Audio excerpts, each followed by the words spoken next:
Hey, this is Nader here with Nasty Nate TV, and it's Thursday night, May 6th, 9:30 p.m. California time, and the Heroes and Demons expansion just got released. I've only seen some of the cards as they get revealed, so this is going to be a very first reactions video. All right, so let's just go down the list of cards here. First one more Brushfire. Okay, so these were previously released already. These are the ones. It'll be this one and I think the next one. These two cards are ones where you can put personnel onto your opponent's either planet or your ship, and then there's a second part of it that's a stop if you need certain this one in this one you need more diplomacy than your opponent when they put their personnel. So your opponent can move like Riva and Dathan or something like that over, and that's like 4 diplomacy. And so if you don't have 4 diplomacy, you're going to get stopped on a planet. So it's a pretty cool way to kind of interact with your deck and your dilemma pile. Um, Now there's going to be some pretty cool ways you can get like infiltrators on your opponent's ship, and like so now then certain infiltrators that have certain skills are going to be better than other ones. So this is pretty cool. It's really going to let you interact with your opponent in pretty cool ways. Um, we'll see. It might be really strong. Okay, so the next one is kind of the same one. So the previous one it is. I like that they're not dual either, right? So if you're going to want to use this a lot, uh, you're you're going to have to play both, or maybe you really try to hit one like planet or space rather than the other, and so you can design your deck around that. Um, so that's really cool. And so the planet one puts diplomacy people or has a diplomacy as a requirement. This one has a security as a requirement. So the planet one is I don't know. It's probably better because it's going to be easier to get people on your opponent's planet. So if you know your opponent's going to that planet mission, you can preemptively put a couple diplomacy people down on the planet, and then when they attempt it, you can even move more over there. So you can really get a really high number of personnel to get your opponent stopped. Is that good? I don't know. There is benefits of getting on opponent's ship too. Um, then you're kind of your opponent might be have a harder time going to different missions with you on board. So there is some benefit to either one. I think both of them will be pretty cool. There's some interaction. Yeah, like I said, there's going to be some interactions with some personnel over others, and not quite sure which ones are going to get hit. I know there's a couple Romulan ones that work well with this because there's like one, like the Sela says you have to discard to use security, so she would be good for this one. There's a Vreenek that says discard to use diplomacy, so that would hit the planet one. So depending on which ones you want to play and which personnel you want to play to, some of them might be better than others. I think these are really good dilemmas, really really fun interactive dilemmas. Okay, so did this one get revealed? So I think must have. Maybe I just missed it. So what does this do? So on comment.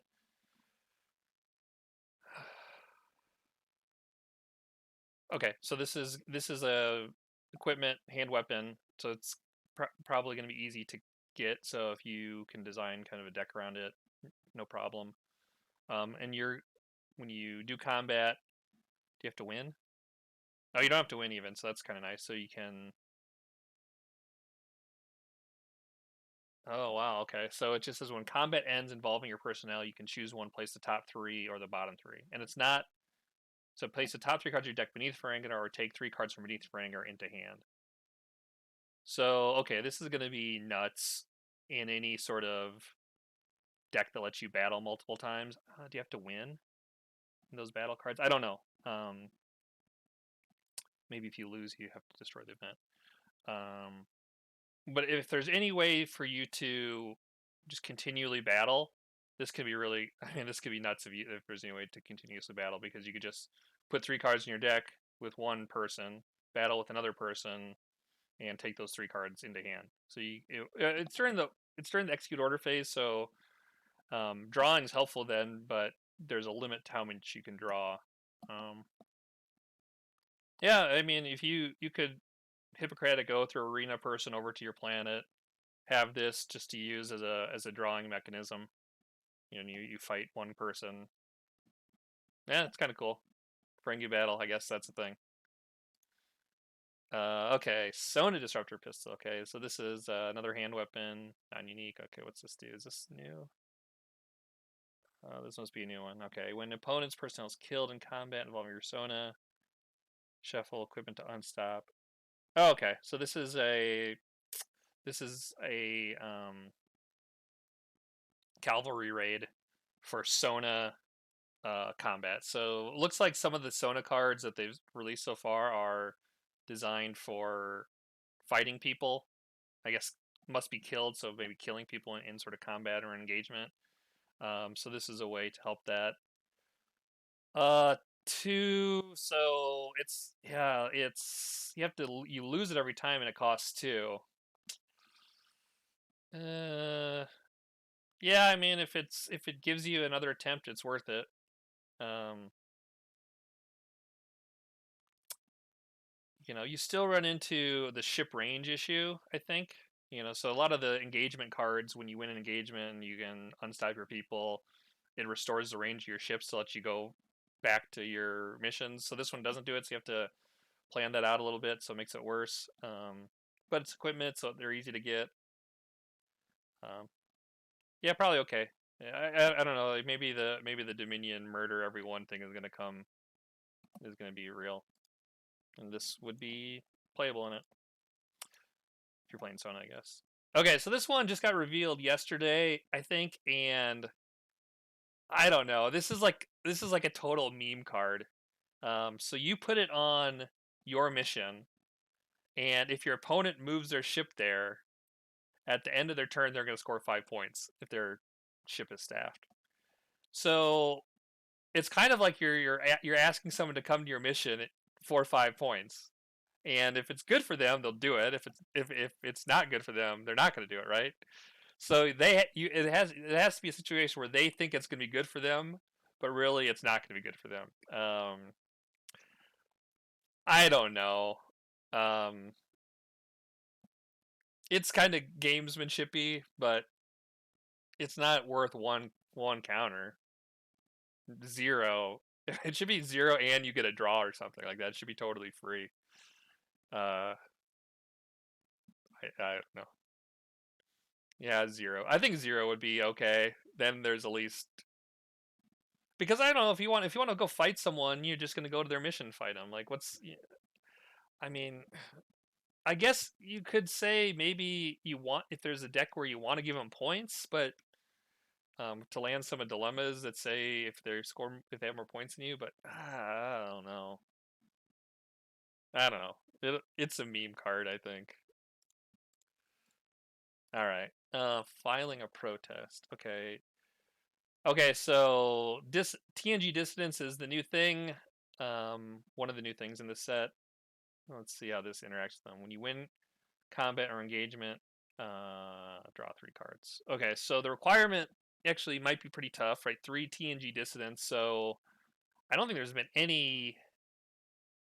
Has there been any before this? Maybe that guy that's like a Romulan is a dissident. I don't know, but okay, so need 3 dissidents. So that's gonna be tough. Cost 2.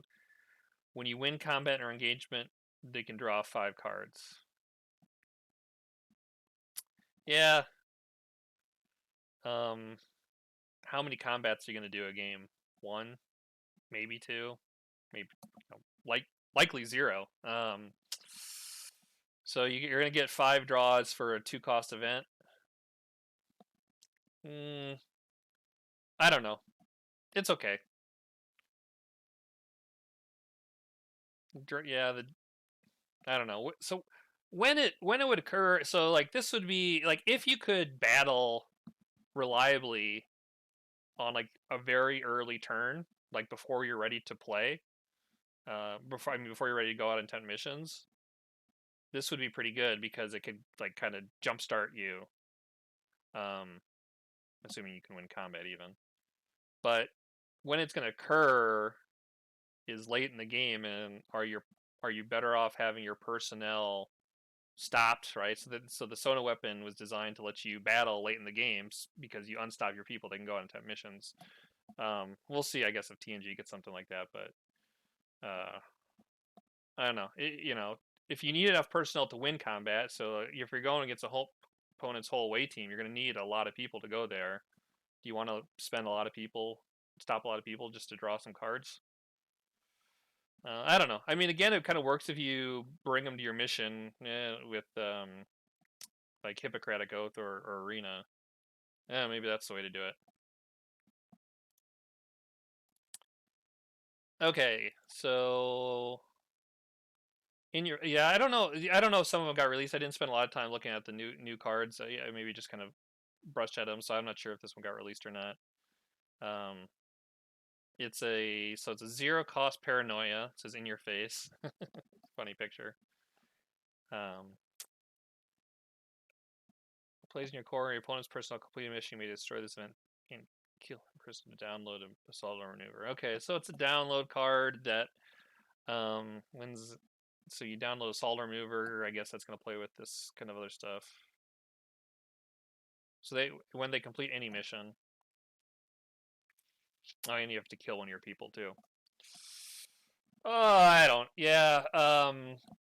So right. Yeah. Most you're going to get this off twice a game, and you're going to have to. Oh, you got to destroy it and kill someone, so you're going to get it off once a game.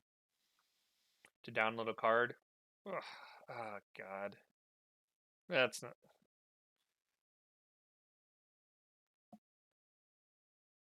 Yeah, I don't know. It should be something like if you. I don't know. I guess I don't. I hate download cards generally. I think it's just kind of silly. I guess it's occurring at the right time. It's occurring on your opponent's turn, so they're not just watching you shuffle your deck. But download, yeah, it could be It could have been something like if you command an assault or maneuver, you get to draw 7 cards or something like, or I don't know, 4 cards. Well, I don't even know if that's worth it. I don't know. The download probably isn't that. I don't know. It depends on what assault or maneuver cards, I guess, and if they're critical at that point. Yeah, maybe it's okay because it's kind of your chance to catch up, I suppose.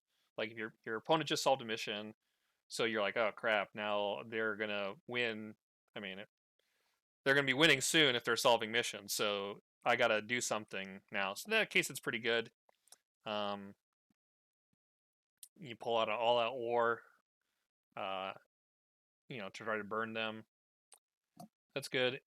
So the other thing, it's like a 0 cost paranoia that plays in your core. So 0 in your core is always good. That's gonna go with Romulan events and like the 8 costers.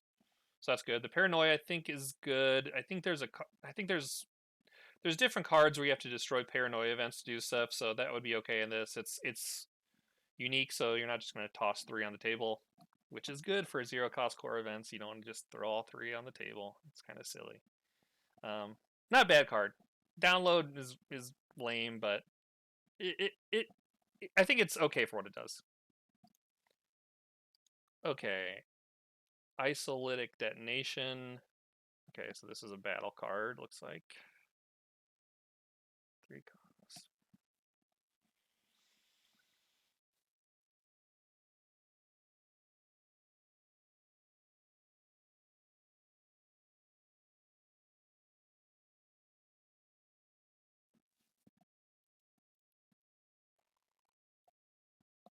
Okay.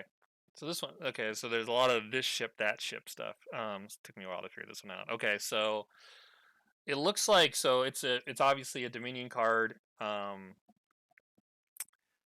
It's I guess it's like a way to destroy ships in scenarios where your opponent's gonna have multiple ships at a mission. Oh, so like crippling strike. Yeah, okay.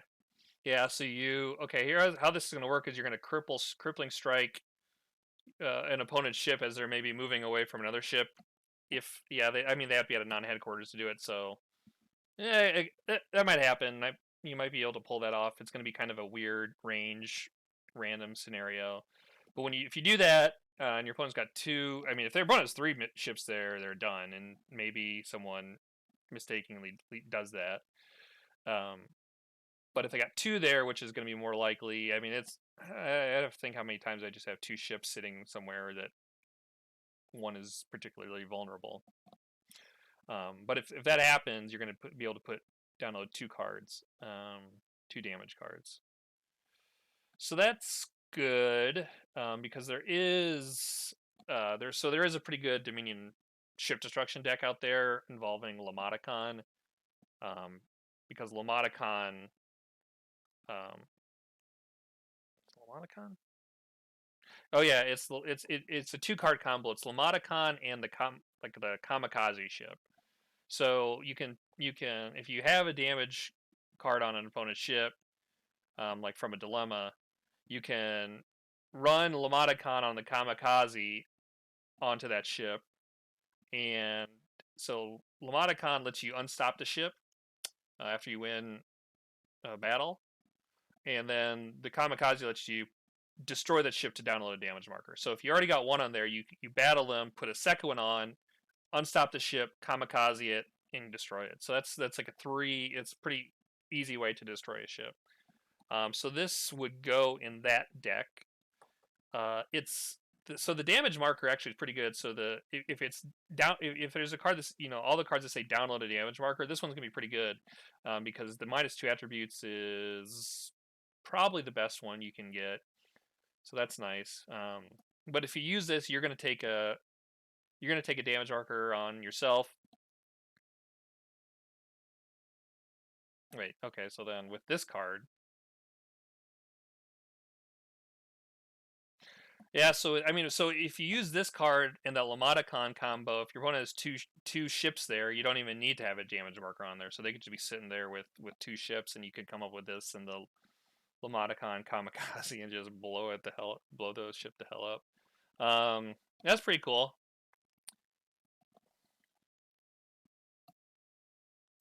Is that better? Is it just better? Is it better in that deck than just a precise attack or something? Yeah, maybe. It's an option at least. Okay. All right. Next card. Obstructive posturing. 0 punishment. Okay. Yeah. So I think this got revealed. So this is kind of like a counter to capture counter, I guess.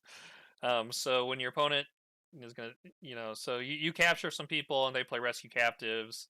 At least if you have this out there, you say, well, discard the top 4 cards of your deck. I don't know. I mean, if you're gonna use a card, you're better off just trying to cancel one of those. I guess there's like personnel. There's number 1. There's the rescue captives.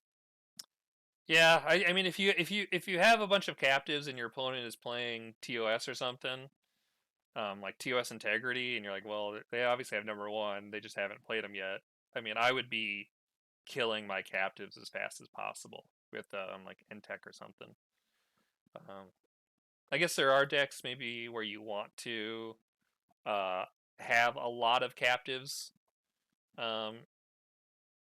So if you're playing the prison compound, I think it is, the scores a point for each icon, each skill. I mean, you would want to have a big captive list, but if you are suspecting your opponent is going to play retrieval, you still want to get rid of them. So I think so for that scenario, you would definitely want to have like an N-Tech option just to nuke personnel. I mean, the worst thing is you spend all these resources capturing people, and then your opponent just gets them back. Like that's devastating.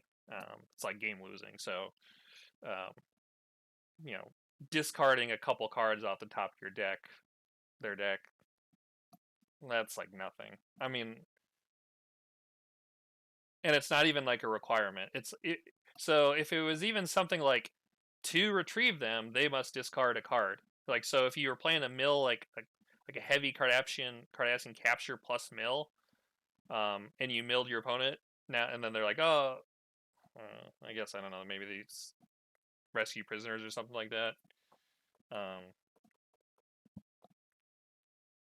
Yeah, I don't know. The scenarios where this is going to be good is not that great. I mean, you would when this happens, when you're if you have any number of captives, when you lose them, that might be the end of the game. Like the discard's not going to mean anything. It's zero cost event, so it's not great, but yeah, you're better off. I don't know, playing a event prevention and just hoping it's rescue captives you can prevent. Okay. Next card, Principled Stand. Okay, so this is going to be so there's a theme in this. It's with these non-aligned honor personnel, and then you have the TNG dissidents. So this looks like it's going to be playing off both those. To assault.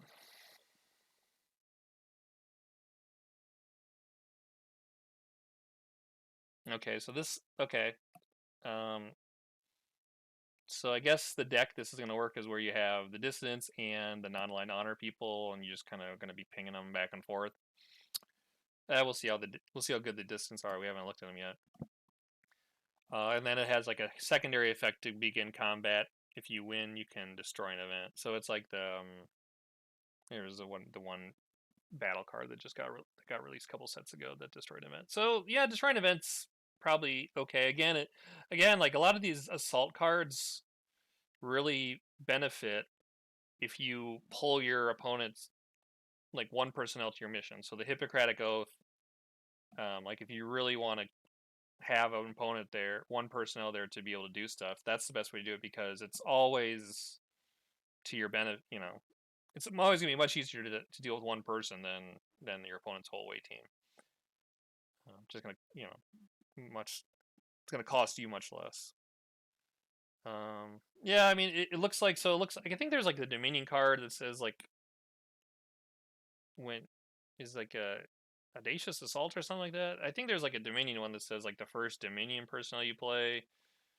I think it's very similar wording to the new headquarters. So I think it's something like you play a new species, you get to draw a card, and this is um,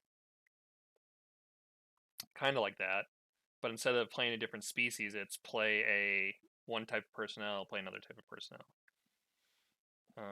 No, I guess it's not really like that then. But that card, I guess that card does have the secondary battle effect too. So I don't know. It's kind of like that card, two ways. I don't know. Yeah, it's fine. I don't like a lot of the cards that just like makes other stuff cost minus whatever because I don't know. It's kind of silly when the game is just can I play more counters or can I play cards for less counters than my opponent? But I don't know. That's kind of been the game for a long time too. So whatever. Okay. Next card, Rule of Acquisition. Okay, so this card, I saw this card, and I maybe someone can explain this to me. I can't understand why it's a Ferengi rule, and it has two Klingon ships in the Enterprise. Not a Ferengi ship involved. I don't know. And it's to fight with your Ferengi. So I would imagine if it's a fight with your Ferengi card, it would show a Ferengi ship battling. I mean, I guess it could have been like if there is a battle between someone, then your Ferengi battle because they're take advantage of war. But okay, kind of a weird picture to go along with the game text. I don't get it at all. But I don't know. Maybe there's a Ferengi ship off camera somewhere that I just don't remember. All right, so it's capture remover rule. So it's got a lot of keywords. A lot of keywords are good. Makes it kind of easy to pull off and easy to find and combo-y. Okay, what do you do? Plays your core.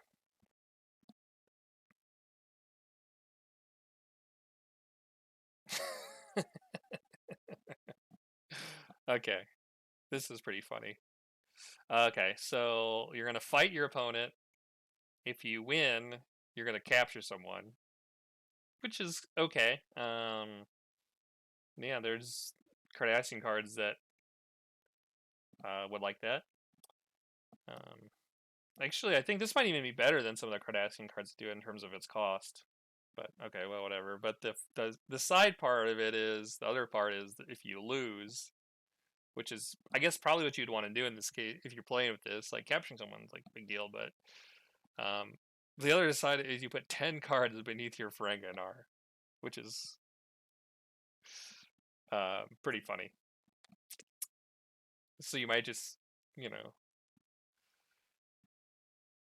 you lose 3 times a game, you got 30 cards beneath your Ferenginar. Now, I don't know Ferengi very much, but I imagine there's some really dumb stuff they can do with that. So, yeah, this card might be really good for that. And I think I think there's a Ferengi card that might go pretty well with this that we'll talk about when it comes up. All right. Okay. Oh, okay. So this is the same version of that card, but a assault. Why doesn't it have capture? The other one, capture, right? Capture, maneuver rule, assault rule. Oh, because you're not capturing someone with the other text. Okay. Okay. Okay. So if you win, you choose someone to be placed underneath the owner's deck. The other one, do you get to choose in the brig for the other one? Okay, so the other one's randomly select a brig, and this one is choose someone to be on the bottom. So yeah, I mean they're different things, I guess. Same idea. I mean, this is kind of the same idea here. You want to lose the battle, I suppose. I don't know. Again, could be pretty funny.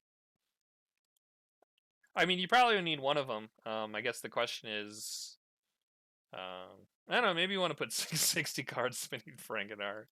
Is that better than 30? I suppose. Okay. Immoral choice. Funny name. Okay. What's this one do?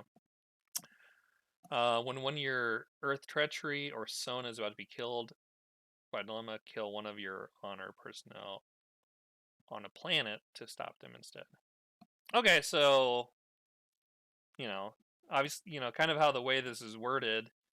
Obviously, you can look at who it helps, but how it's worded is they can broadcast that skill, and actually,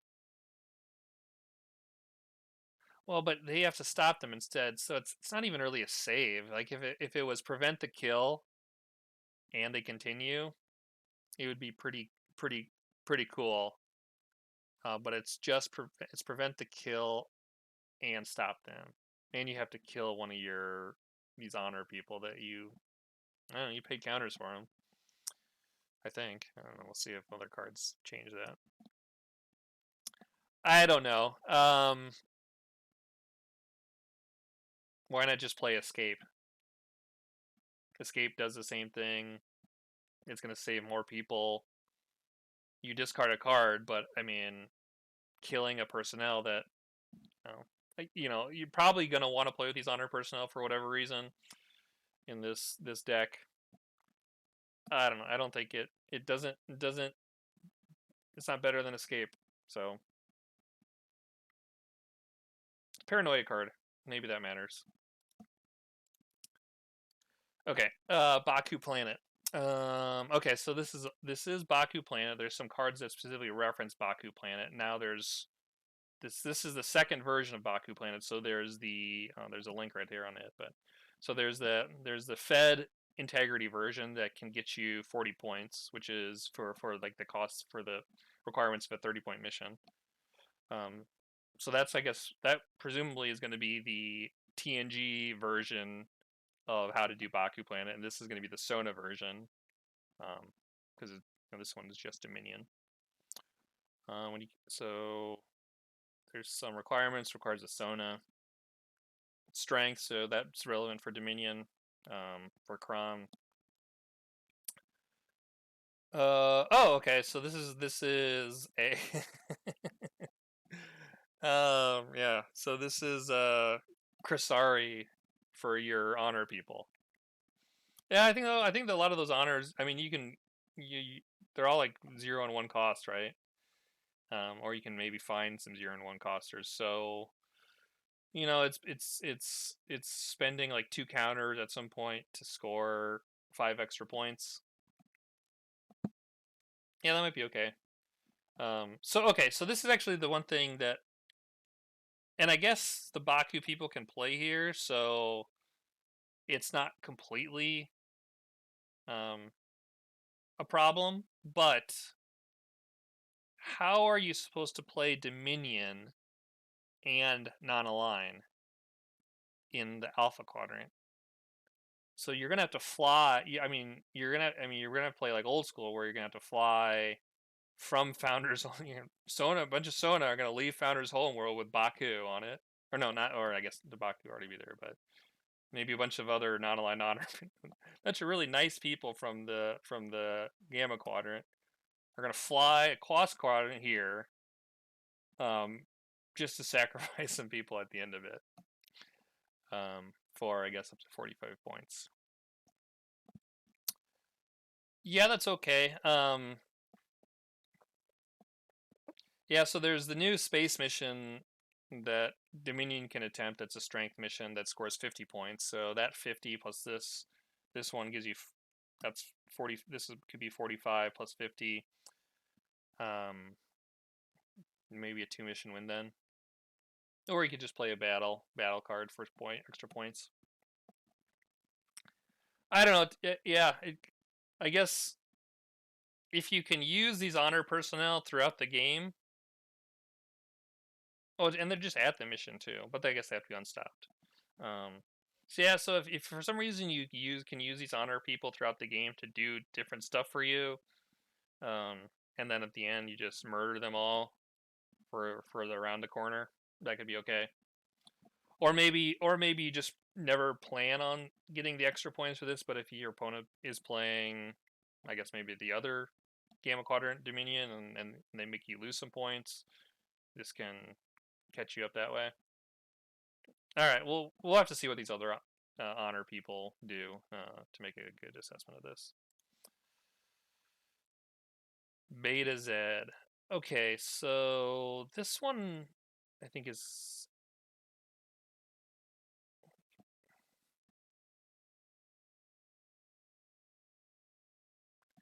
yeah, I don't know. I mean, I go hot and cold on these missions where they're like, when you solve this, you can do something special. Because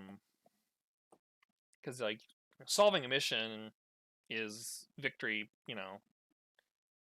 victory condition itself. So victory, you solve a mission, you are winning, and then this is, so all the missions that do stuff when you solve them are all kind of win more, and I think they're kind of lame, but they over the history they've been really good. So you play a fast deck, you solve this, and you just accelerate to the end, right? Or I don't know, maybe not this particular one, but that type of mission. But what? Okay, so what does this one do in particular? So you reveal opponent's hand, you pay personal. Okay, so you get to take someone from their hand and put in your brig. So it's random. They might have no one. Obviously, they can see it coming, so they might dump an important person. Well, I like it's open to a lot of affiliations. It's probably best as a Cardassian mission with the intelligence requirement. You got Tane in it. It's a cunning mission with Tane, so it's probably pretty doable. Yeah, I guess they're pushing capture a little bit. Maybe Ferengi can benefit from this. Probably not Dominion. Sadly, I think just like any Dominion mission that doesn't have a strength requirement, you can't really even consider. Crom's just too good. He just sets everything up for any type of Dominion deck. Romulan can be pretty good too. There is a capture Romulan deck. It's not particularly good, but maybe. Okay.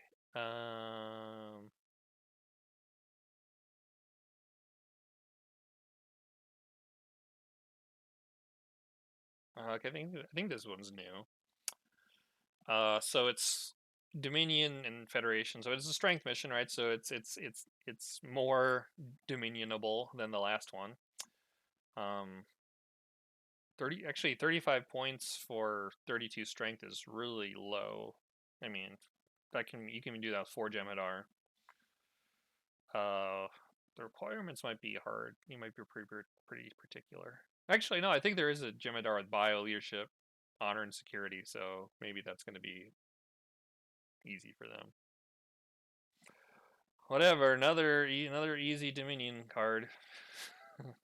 they're insane. Okay, when you complete this mission, each player who does not command a staff ship here discards the top 4 cards. So actually, I mean, it's maybe an easier mission, but it's kind of like I solve this, I get to do more, but I don't know. This is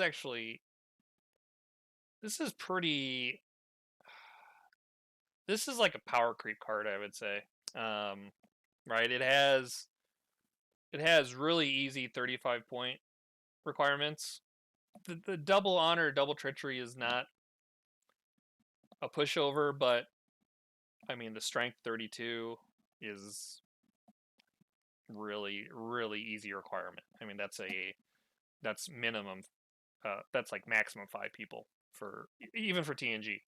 You can very easily data in 4 6s or something like that, right? So very easy to get this with 5 people. So it has really easy mission requirements for 35 points, and you mill your opponent 4 cards. Uh, but I guess you can mill yourself. It's a planet. And it's a planet too. So actually, low strength planet missions are really easy. So this is even. First I thought it was a space. It kind of looks like I guess there's a planet in the background. I thought it was like going to be a space thing. Okay, it's a planet even. So this is really easy. Really easy mission, and it has Briar Patch. That might matter, and you even get to hurt your opponent when you solve this. I don't think either of those affiliations benefit so much from the milling, but yeah, it's already a super easy mission, so that will certainly be played. I mean, I would play it in just a all Jem'Hadar Dominion deck. You know, one of the 9 strength Dominion, one of the 9 strength Jem'Hadars, and 3 8s solve it. And 35 points, with no downside. Like Survey New World, right, has a downside, I guess, kind of. Yeah, it's on par with Survey New World, which is super easy for them as well. All right, Galandan Core. Okay, so this was I don't know, okay, this hasn't been revealed, but it's part of this. It looks like there's a neutral zone theme here. There was a Tom Lock that got revealed, but so he was neutral zone, but I guess there was a couple more. So we'll see if I was prejudged Tom Lock unfairly. Maybe there's a bunch of neutral zone stuff that works pretty well. All right, nav programming security. So yeah, 2 span cunning 35 for 34 cunning. That's fair. It's slightly harder than Kittimer. I guess I'm just looking at this from the Romulan side. Yeah, okay. Dominion. Let's see. When you command more events than each of your opponent, reduce each attribute requirement of this mission. Each attribute requirement. There's only one attribute requirement. Oh, okay. I guess if it's like strange, someone puts Strange New Worlds on there.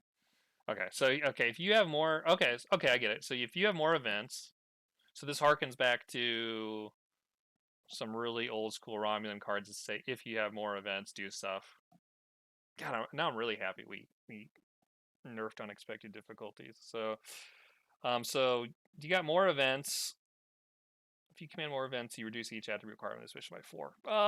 Yeah. So it's a 30 cunning then. 30.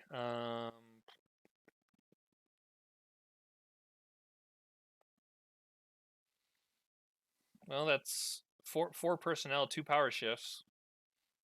I mean, obviously, you could solve with any 6 Romulans then. But if you want to kind of, yeah, so sometimes like the requirement matters a lot for Romulans because it matters how many times you need to power shift with a small number of personnel to be able to solve the mission. And there's like certain personnel that really change the math on that. Like so, like Data is kind of an insane Romulan card because I mean, he has high attributes already, but his 10 actually works very well with, like, what would it be? It would be, if you have a Data as a 10, and let's say you have any 7, like, there's a couple Romulans that are 7 cunning, but you have Data as a 10, a 7, and 2 6s. That puts you at 29 cunning, and so you just power shift once, you get 30. You're above 32, so you can hit Kittimer, you can hit Iconi Investigation. So there's a couple Romulan. So the numbers actually matter quite a bit. So 30, you wouldn't even need the 7 in that case. Yeah. So there might be some kind of strange math, and it depends on the skills. Like intelligence is pretty easy. Program security are very easy for Romulan. Navigation is actually really rare on good personnel, but they might be pretty good in the right deck. The ones that do have navigation. So I don't know. It'll depend. I'd have to look at more if there's some. I think the navigation is kind of the question on this. If navigation is the right way to pull this off, is going to be a pretty good. It'd be a pretty good mission for Big Romulan. Big Romulan. Okay, so this card also got released yesterday, I believe, and I had a couple questions on this. I think when I read it, so I guess the rule, when you see a new card and you think it could do a couple things, just assume it doesn't do the really awesome thing. I guess that would be that would be a good rule of thumb when you see a card. So this one, so it has like this is new. This is definitely new game text. When you begin a mission attempt here involving 8 or more personnel. So 8, we've never seen an 8 or more. We've seen 6 or more. Obviously, we've seen 3 or more on a lot of cards. We see 9 or more on, various like, pinned down and stuff like that, right? So you don't want to attempt with more than 9, right? So this is 8. There's not like a 2 or a 4 or a 5 or a 7, I think. This is an 8, so 3, 6, 9. 8 kind of just sticks out like a sore thumb to me. I would say in that case make it 9 or 6 because this just kind of keeps for my OCD. But maybe 8 makes sense kind of with the game tech. So it's a pro capture card.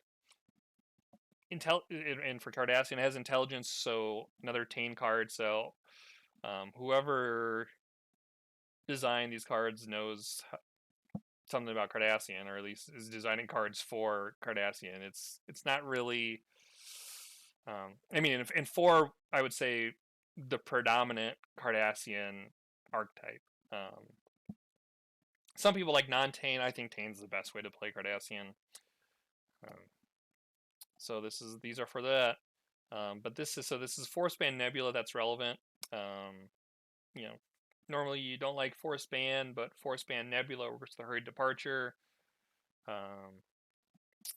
So there's some benefit there. And okay, so this has the requirements of a 35-point mission that has a benefit that you'd expect, right? So the other 35-point mission that I was railing on a little bit was 32 strength on planet, which is super easy. This is 36 cunning in space, and they both mill your opponent. This one actually requires you to capture people. The other one just requires you to solve it. So I guess you can do this one more, but more. So if when you begin an attempt with 8, so that actually might only be relevant a couple times a game. Maybe your first attempt you go big, and maybe your second, but by the time you get to your third, you're probably trying to short stack your opponent's dilemmas, so you can save your central commands and stuff. Yeah, I don't know. It's okay. I like kind of where it occurs in the game, because normally you want to go space first, but this is kind of a mid-game mission. So maybe if Cardassian, you're thinking going planet, space, planet, or maybe space, planet, which is new. The span it might be limiting, because all the Cardassian ships are 8s, I think. But if you hurry departure, that's less of a concern. Probably a pretty cool card. I wish you could mill 8, but I don't always get my way.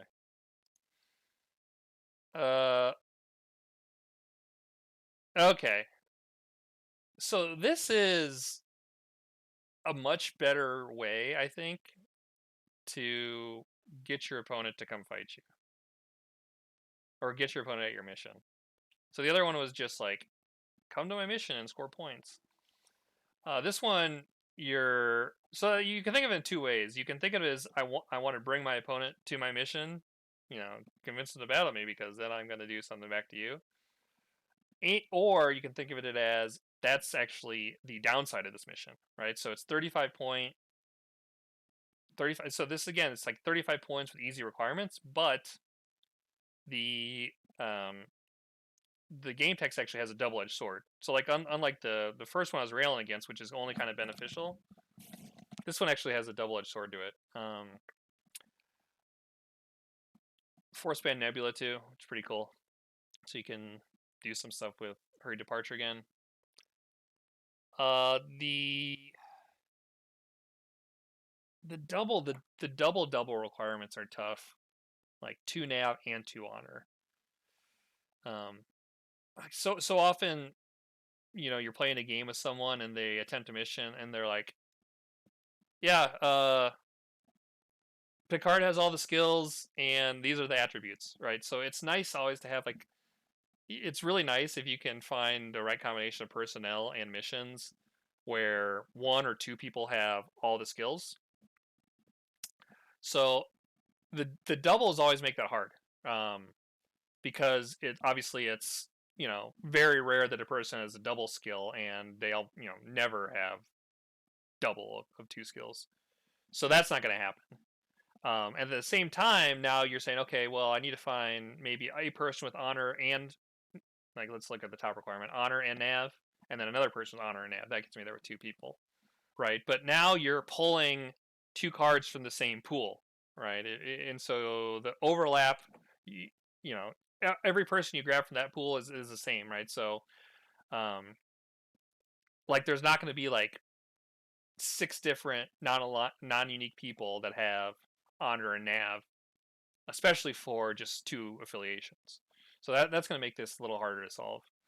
And that's actually leads into the thing I dislike most about this card, and I guess I can see why. But it's kind of it's a mission that looks like it's kind of playing with this kind of strange interaction of it's kind of a double-edged sword, or maybe my opponent wants to come here, or generally, like, I'm going to try a mission with easier requirements, but it's a Force-span Nebula mission, so I have to deal with that. So it has a lot of kind of other considerations that are really interesting, but it's only for 2 affiliations.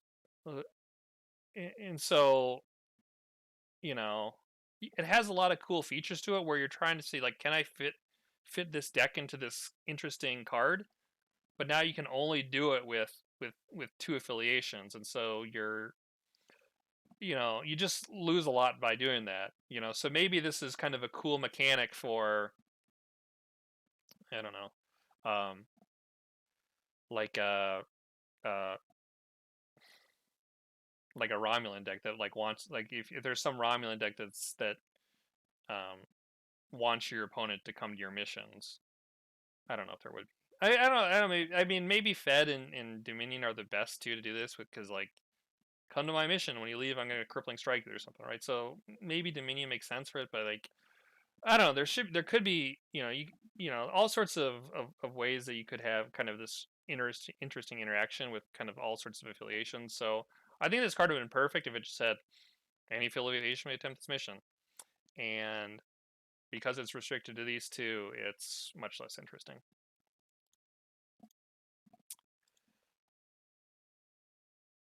Okay.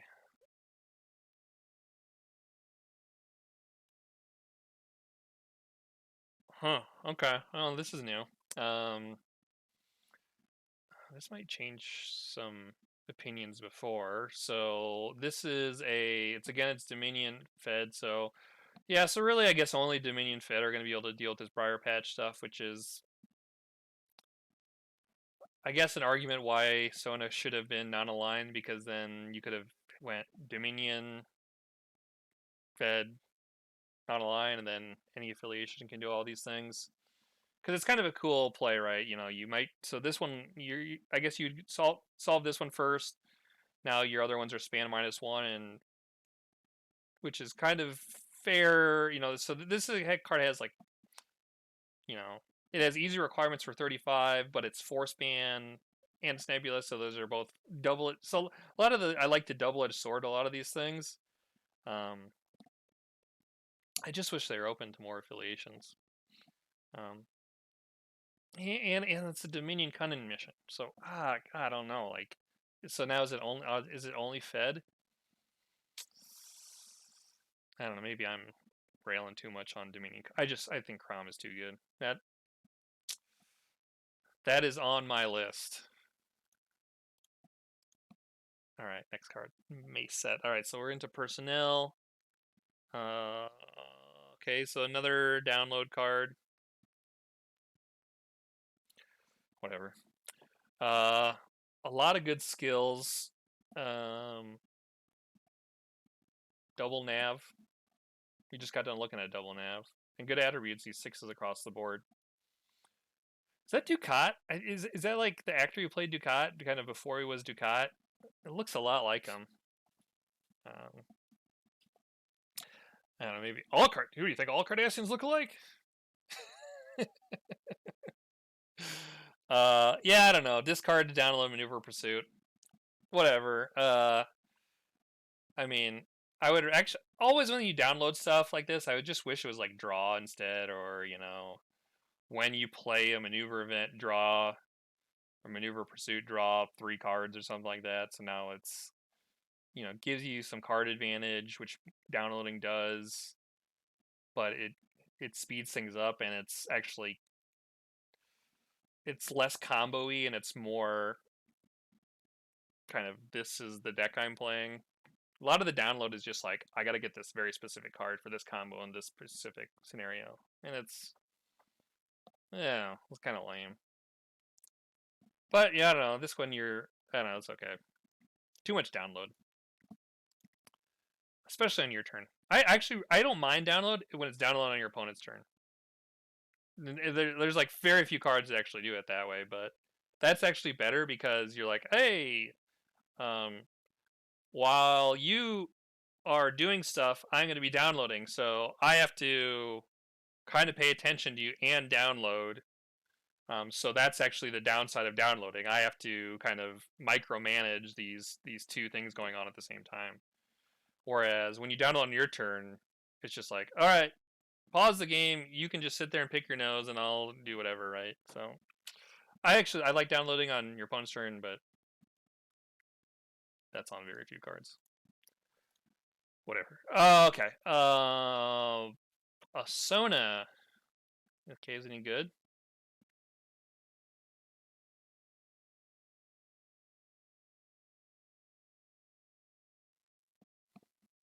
Integrity. All the missions we look at were strength and cunning. This is integrity? Okay. Yeah, so that looks. There's the other mechanic here, and I guess we'll get into some of these where it's like, I mean, I guess Sona are like kill people, put them in their discard pile, and then aha, I got some stuff out of it. Yeah, I mean, this guy will be. I mean, you'll get 4 personnel in your opponent's deck even if you're not killing people. So this guy will pretty easily get to 8 integrity. I guess that's good for Dominion because it's unique. It might help in certain situations, but not solving missions. So his skills are okay. Med and science are pretty rare. And maybe is bio. I think med and science for sure are rare Dominion skills. Not sure about biology. So it's got okay skills. If you're gonna play, if you need a Sona, right? He's a Sona. Sona, another Sona. Okay, so this, I think the other one was unique. I think, right? Unique. Yeah. Okay. The other one is unique. This is non-unique one. Okay, 464. So she's crap strength and crap integrity, so you're not going to be solving an integrity mission.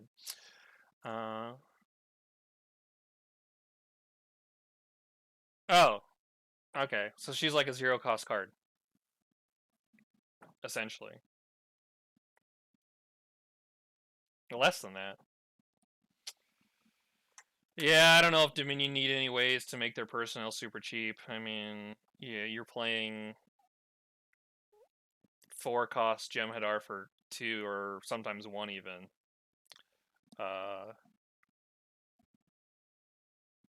She's non-unique, so you're going to be able to do that a bunch. I don't know. I think the whole just make cards cheaper or generate counters, like I said, is it's the way a lot of the game has been played throughout its history, but it's kind of just a lame way to play. Like, oh, I just generated 30 more counters throughout the game than you. I win. You know, there wasn't. I didn't. My strategy was just generate more counters than you, and that's what I did. I mean, I don't know. I guess you could argue that that's the entire game, but I guess it would be more interesting if like she did something special than more special than energize. But I don't know. Can't maybe expect much from random Sona. But she's got crap. She's got crap strength. So maybe she's like super overpowered, but she's most helpful for cunning missions. So maybe that is the carrot to go cunning.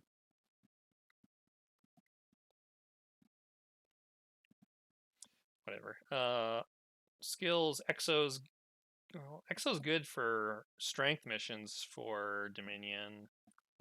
I mean, you could like I don't know. You still play Vorta in mostly Jem'Hadar deck, so why wouldn't you play a 4 strengther and get Talactalon out for 0 or the 5 or who were there? There's a couple 5s even, right? So yeah.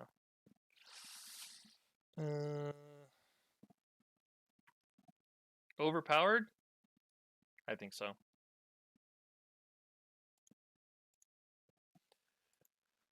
Okay, Raylan.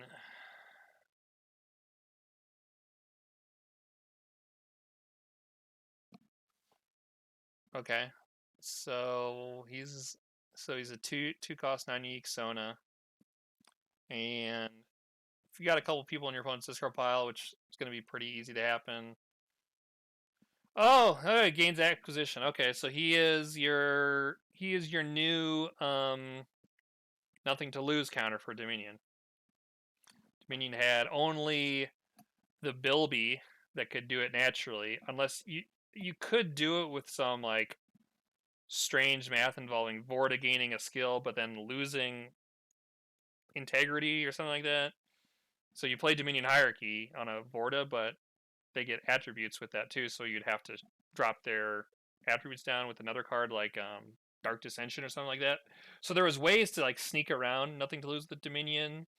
Um, Assuming you're playing one of the Dominion decks that can't play online, or headquarters that can't play online. But Bilby was the only way to naturally do it. This guy is the other way to do it, and he's non-unique. So I played Bilby just for that card. I probably played multiple copies of Bilby for that card. I think I played 2 copies of him in a couple of Dominion decks. Never 3. Come on. But this guy I play 3 of because he is going to be 6 strength or 7 cunning, and he's got a lot of really good skills. So another really strong Dominion card. Are you sensing a theme?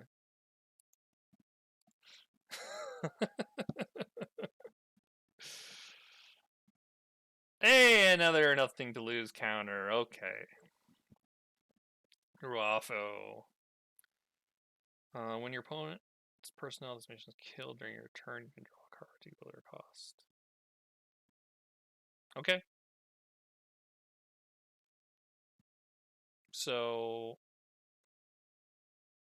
I mean, he's probably playable even without his game text, because Bilby was playable, and he had terrible attributes and skills otherwise. So this guy has good attributes and skills otherwise. He's Command Star, costs 3. And then when you kill someone, you get extra draw. So it's probably pretty good. I mean, maybe that's the thing. Maybe you just create a bunch of really good Dominion cards, and now the challenge is picking out which really good ones you want to play with.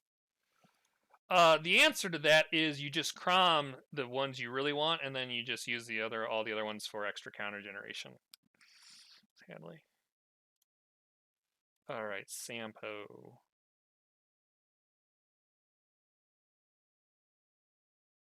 He is not a Nothing to Lose counter, but he's got Archaeology. That's good skill. Oh yeah, so this was one I always kind of felt was a little out of place. I don't know. I think it was released. I think it was like one of the first cards released. And I thought maybe the mill would come to fruition, but I never saw it in any other cards, and we haven't seen it really yet. So I don't think the mill is actually gonna. Well, there was that mission, but it's only 4, so I don't know. You could say there is the reverse mill, right? So there's the Dominion cards that are going to make your opponent draw a bunch, and if they draw too many cards in turn, they have to discard down. So it's kind of a reverse mill. So you play reverse mill and, I guess, normal mill.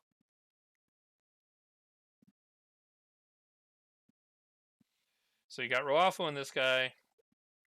I mean, you can just get them both with Crom. I think Survey New World with Dominion is going to be kind of dumb because you're just going to be able to, whatever. Yeah, you're just going to be able to replay Crom to get all the right personnel out. But this would be a good personnel to get out if you're doing battle stuff. So you could use Ruafo to draw for yourself and use this guy to mill your opponent. The skills are average other than Archaeology. Maybe Engineer is good, but I think that's pretty common still. Archaeology is very helpful. And he's a 2-cost Command Star with 5 skills, so, and not terrible attributes for the missions you're going to be going for.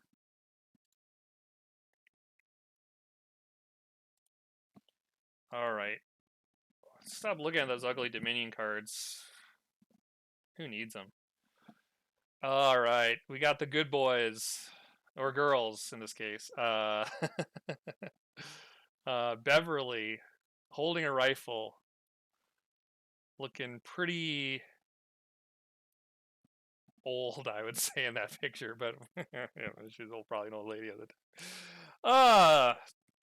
She's got good Beverly skills. She's probably got the best Beverly skills. She's got the Bioxo Med, but she's got the double med, and she's got the science, right? So that's good. Leadership is Oh, leadership is like a kind of a downside, but it's actually good for the E, right? So there's the E that's cost -1 for each leadership person. So you'd bring her out and to make that E a little cheaper. 665. So a solid attribute line for TNG. You're probably gonna go integrity or cunning. So when this person ran the selected, you may take an honor personal from your discard pile in the hand. So she doesn't save anyone directly, which is would probably make her too good at 3 with those skills. But she's gonna pull people back when she's randomly selected. Might happen once or twice. God, don't tell me that the TNG people are gonna also murder the honor people, or or maybe the honor people are just gonna be meat shields for them. I don't know.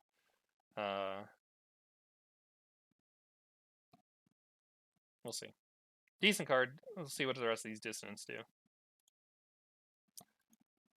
Data, cool picture. So I just saw another one that has and maybe we'll get to that. There's the phaser with the phaser shot off the card. I love it. Really love that. And it's got kind of the lens flare with it, and obviously a really funny data picture. All right, let's look at the rest of the card here. 5 cost data, so okay. 8, 8, 10. Okay, so this is a new line. So data got much more compassionate, but a little dumber. I wonder what the but I guess by the time of Nemesis, he reverted to his old ways. He's got double honor. Okay, double honor is good. Double honor is actually real good because there's so you can honorable pursuit. I think requires double honor. Otherwise, it doesn't go under. Maybe you don't want to stop data for it, but that's an option. But there's also a bunch of like missions that require double honor, and so like let's say you get a situation where you're kind of where you want to double attempt a mission, and that requires 2 honor or something like that. Now, data lets you be the single 2 honor in your way team, right? So you could say I want to take one massive team that's going to have a ton of honor and whatever in there, because if you're playing a mission that requires double honor, you're going to probably have a lot of honor in your deck. Obviously, you have these non-aligned honor as part of this theme. So maybe in one attempt you bring a ton of honor down there, and then the second attempt you only bring in data and no other honor.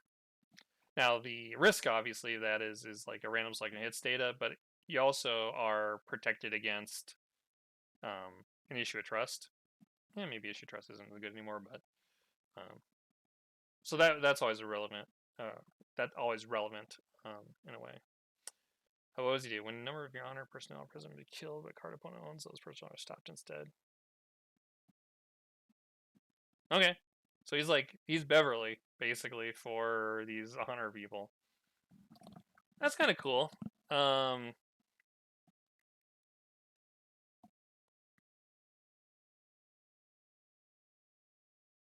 Okay, so card your opponent owns. So that's not just like a battle card they own, right? That's dilemmas, battle cards, whatever.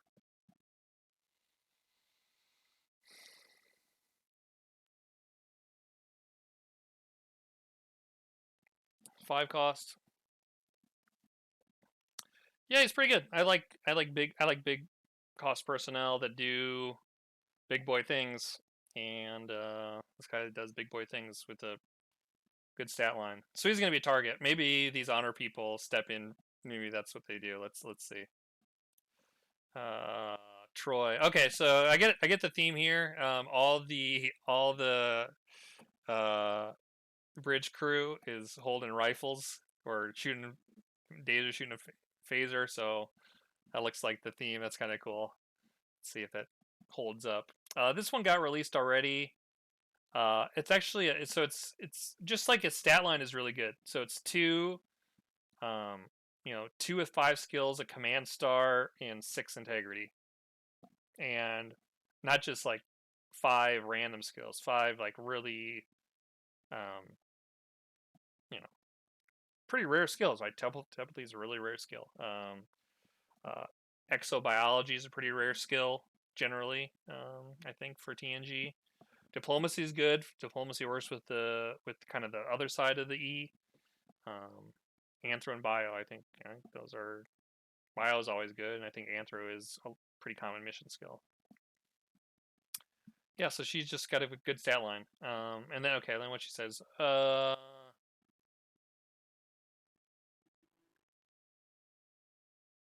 Yeah, so this is kind of an interesting idea. So okay, so if this scenario happens where she's with these type of people, and you've got your opponent's personnel with them, with them,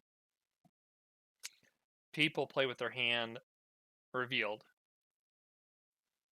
which on paper seems pretty, easy to do. In practice, I don't know. It's just kind of weird because that you're just gonna you throw your hand up on the table, I guess, and just like you draw a card, you just put it face up, draw a card, put it face up. Yeah, it's gonna be a little messy, I guess. That's kind of cool. I guess I do actually like this.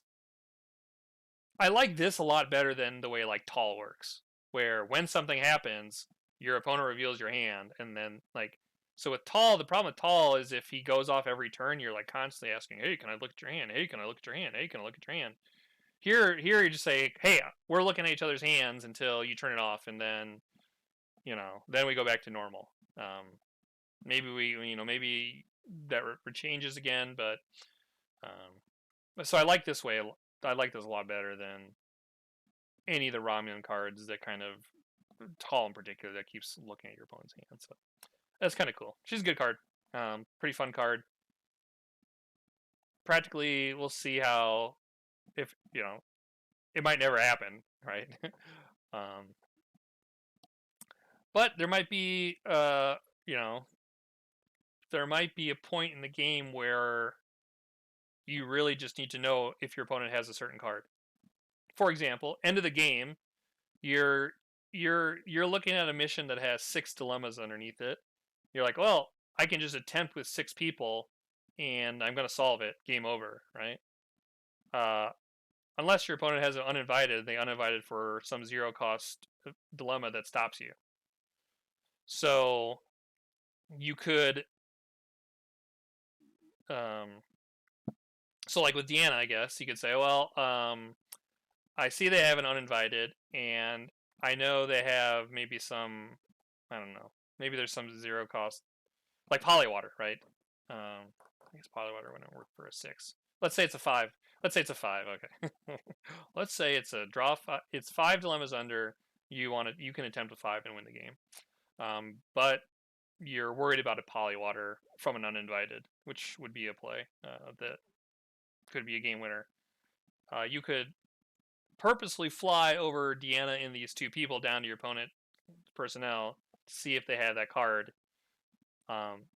Otherwise, you might say, well, they have an uninvited. So now instead of attempt with 5, I'll attempt with 6. Then they get a draw, spend 1, but a Polywater wouldn't stop you because you could solve 5. Yeah, so I don't know. There's scenarios where it would work, certainly to your favor, but I just described like the kind of steps that would need to happen for that to be really, really, really helpful. So yeah, it's going to be pretty rare that it happens, but might be a game winner. Next card, Geordi. Okay, so this one's new. That's a good stat line skill set, Geordi. I like how all of them have command stars. I mean, there's kind of history of all the bridge, the bridge crew having all staff icons. Now they got command stars. That's good. I guess when you have the same job for 15 years, eventually they say you're sufficient at leading it. For some people. All right, so he's got awesome skills. Double engineer. The doubles of any skill is always really good. So he's got 7 skills for 3 cost, with a decent stat line, and he's +1 at Briar Patch. Yeah, it's good. If you're going these Briar Patch missions, it's gonna be pretty good. And he's a dissident. There hasn't been a lot of things that triggered off the distance, but I guess I was thinking about this. Like there are other cards that just reference dissidents that are going to be useful. So there's the, so you could, I guess, play like a TNG deck that has only fed dissidents and non-aligned dissidents, and then use the like there's the event that when you play a dissident, you reveal the top card. If it's another dissident, they play for -3, and you can like you could get a cycle just like flipping over dissidents and getting them for free. So that's a possibility. Probably not a bad one, honestly. Or you have to know. I don't know if there's enough good non-aligned distance. Maybe there are. To go TNG, but they're also right. You can always play dual headquarters. And so the one thing I was thinking of with all these is, right, you can play if you play TNG and Cardassia, you can get access to the Bajoran or the Cardassian Kira, and right, so you lose 5 points, you can just download distance and put them right in play, and so you go Guinan, hey, you got point. I mean, you just play it like the normal Jaeger bomb, right? But instead of I'm going to use 5 points for at what cost, I use 5 points for Kira downloads, and that's probably, I mean, downloading three cost dissidents or there's 4 cost dissidents, right? Battling 3 and 4 cost dissidents for 5 points is much better than in terms of counters is going to be better than getting 7 extra counters. So that's going to be a deck. Do we need more Jaeger bomb decks? I think not, but we got one. Okay, so this one is definitely new. I don't know how to pronounce this ship. Kostu. Was that like a runabout or something in that movie? I guess we'll see it probably in the end of this. We got a Picard. Okay, he's got the Picard stat line: 3 cost command, good. Double leadership for bridge officers, good. Double dip arc, good. And honor.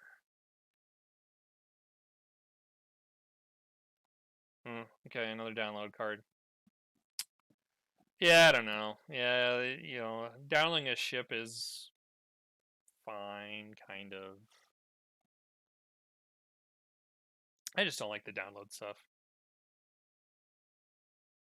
But it's pretty good. So if you play in this deck, you're probably going to be playing the honor. So you're probably going to be able to get this to go off, and we've already saw like the one assault event that goes with this stuff, and that was, I guess you might get that early, right? So you may consider downloading that very early in the game if you get the Picard, because it's just gonna give you extra counters. Or you play this to get your ship out, and there's so TNG is cool because your deck is kind of built around what ship you pick out. Like either you play like if you don't give a shit what ship you're playing, you just play like the Excelsior, right, for its range. But if you're playing a cooler ship, like any of the versions of the D, so there's the Battle D, obviously, from the alternate universe. There's the Future D, which now you're picking out certain missions.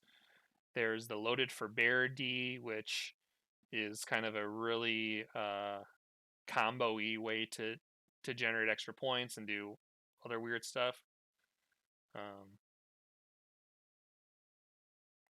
Or there's the E that we were talking about earlier, that plays for cheaper with certain situations.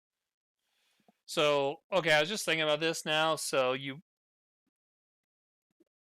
the way you could get this to work out, I think, is so there you can get a situation with TNG where your opponent you keep your opponent constantly above points from you early in the game, and you just constantly lose 5, right? So, okay, how's this going to work out? So, and then you can do wacky stuff with it, like you can use that Kira to download if you're playing that Cardassia version of Jaegerbomb, right? So what you do is you play Guinan for gain 5. Both people gain 5. Then you immediately lose 5 points with a card. And I guess kind of in this scenario, your opponent can't easily lose 5 points themselves. So you easily lose 5 with something. Now your opponent is at 5 points and you're behind them. Now, if you get the loaded for bear out, I think the loaded for bear says if your opponent is above you, has more points than you, can stop people to gain 5 points. So again, you just constantly ping these things. So the combo here is Guinan for points for you and your opponent. Play Kira, download some stuff. I mean, there's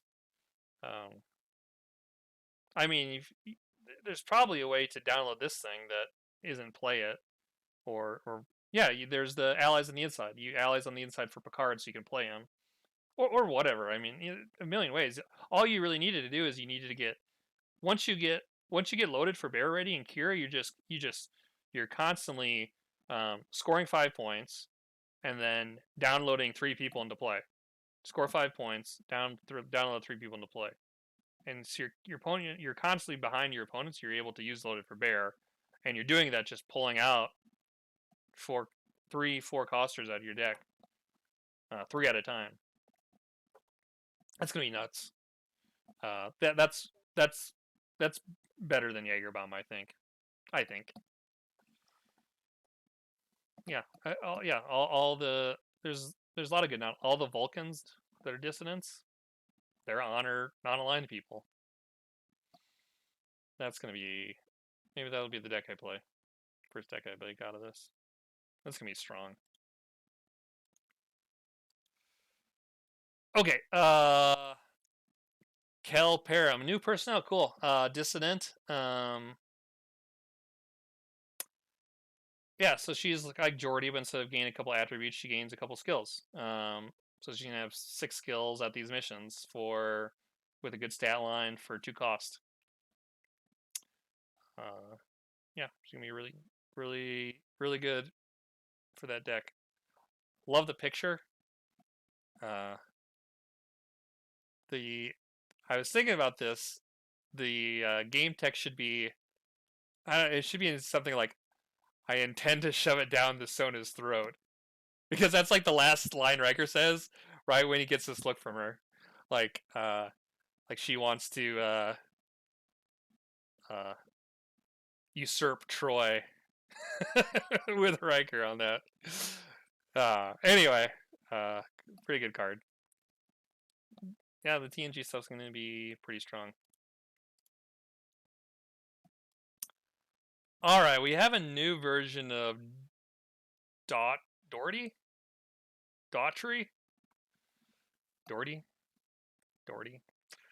Whatever. I don't know. The president of the Matrix. President of the Matrix. His skills, attributes. Okay, so all right, yeah, okay.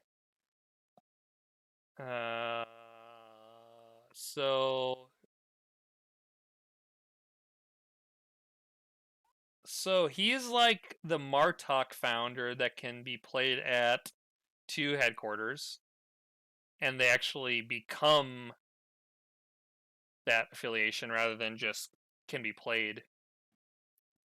Like, you could just say he can be played aboard a ship, and now you just constantly have a Fed with you. And maybe that Fed helps you because you can play some wacko Fed card. Maybe that hurts you because your opponent played moral choice and randomly hit this dude, and now you got 3 stops out of it. Yeah, I don't know. The becomes thing is whatever, I suppose. Secret identity protection. Saving is good.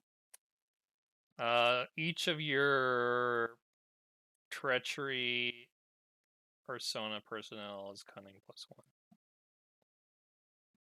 Yeah, it's a little boost for certain types of personnel. So you can play him in a Earth-based deck. Yeah, so you can. Well, I mean, yeah, I guess the Earth treachery, I guess, is the opposite of non-aligned honor, I suppose. I don't know. So this is kind of the tie between the two. Yeah. Attribute, boosting attributes is always good. Cunning, but it's cunning before Sona. So it's maybe it's basically in terms of like total attributes, it's probably like this personnel is strength +2 or 3 on it, or cunning +2 or 3 on average. And he's admiral. I guess that matters for some reason. I don't know. He's okay.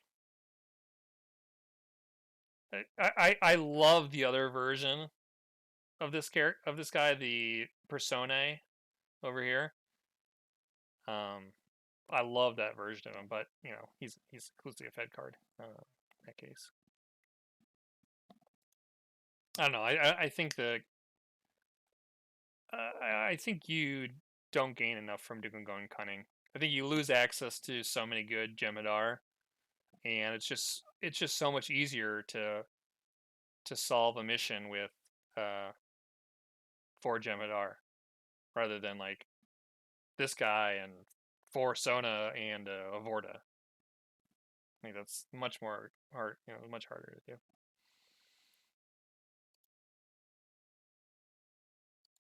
Smooth Advocate. I guess he's smooth because he's well shaven. Double nav, cool. So 3. I like that there's been like too long, I think, where everyone thought like, hey, we just need to make really cheap personnel that are like they're cost 2, but they're like kind of have a 3 cost stat line. But there's a little more common now that we're seeing personnel that are cost 3 that are pretty good.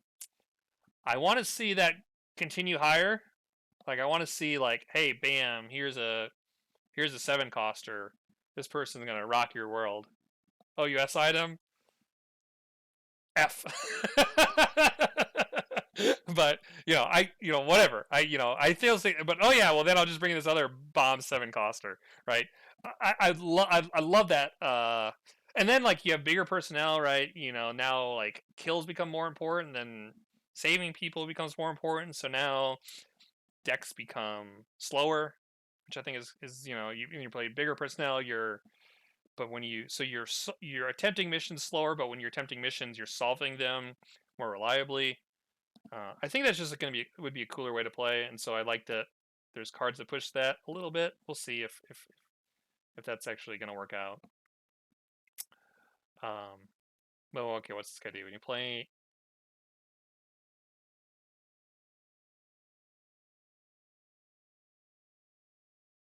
So it's gonna make your ship cheaper.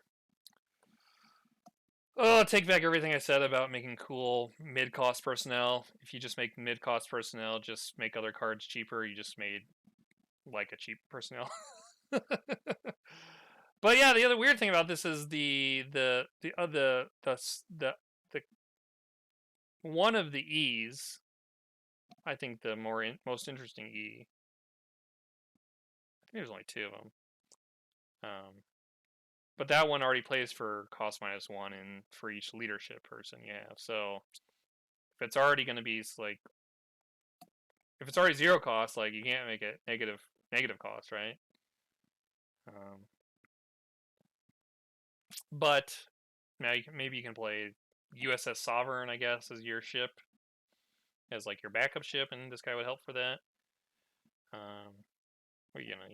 actually, I did build a deck pseudo recently that used sovereigns, 3 sovereigns in it.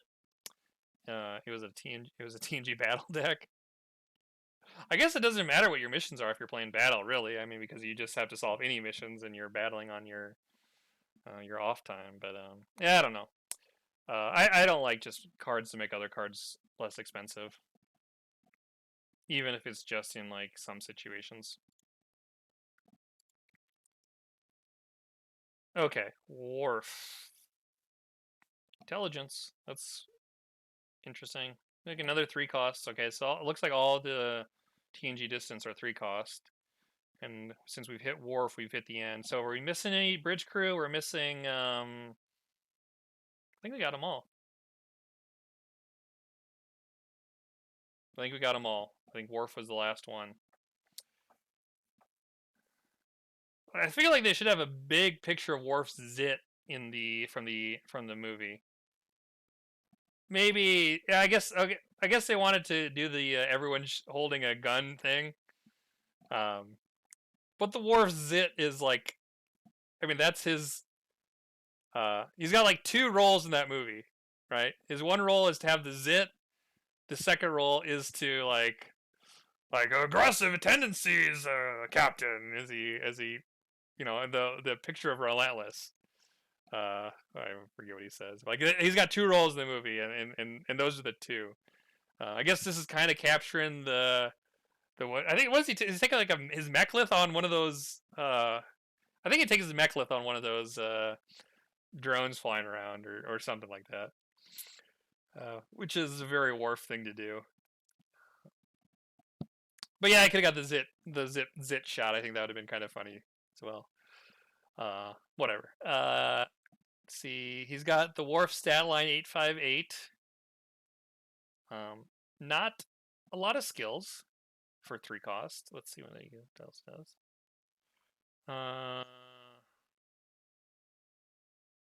Okay, so he actually has the game text of the security, the premiere version Worf.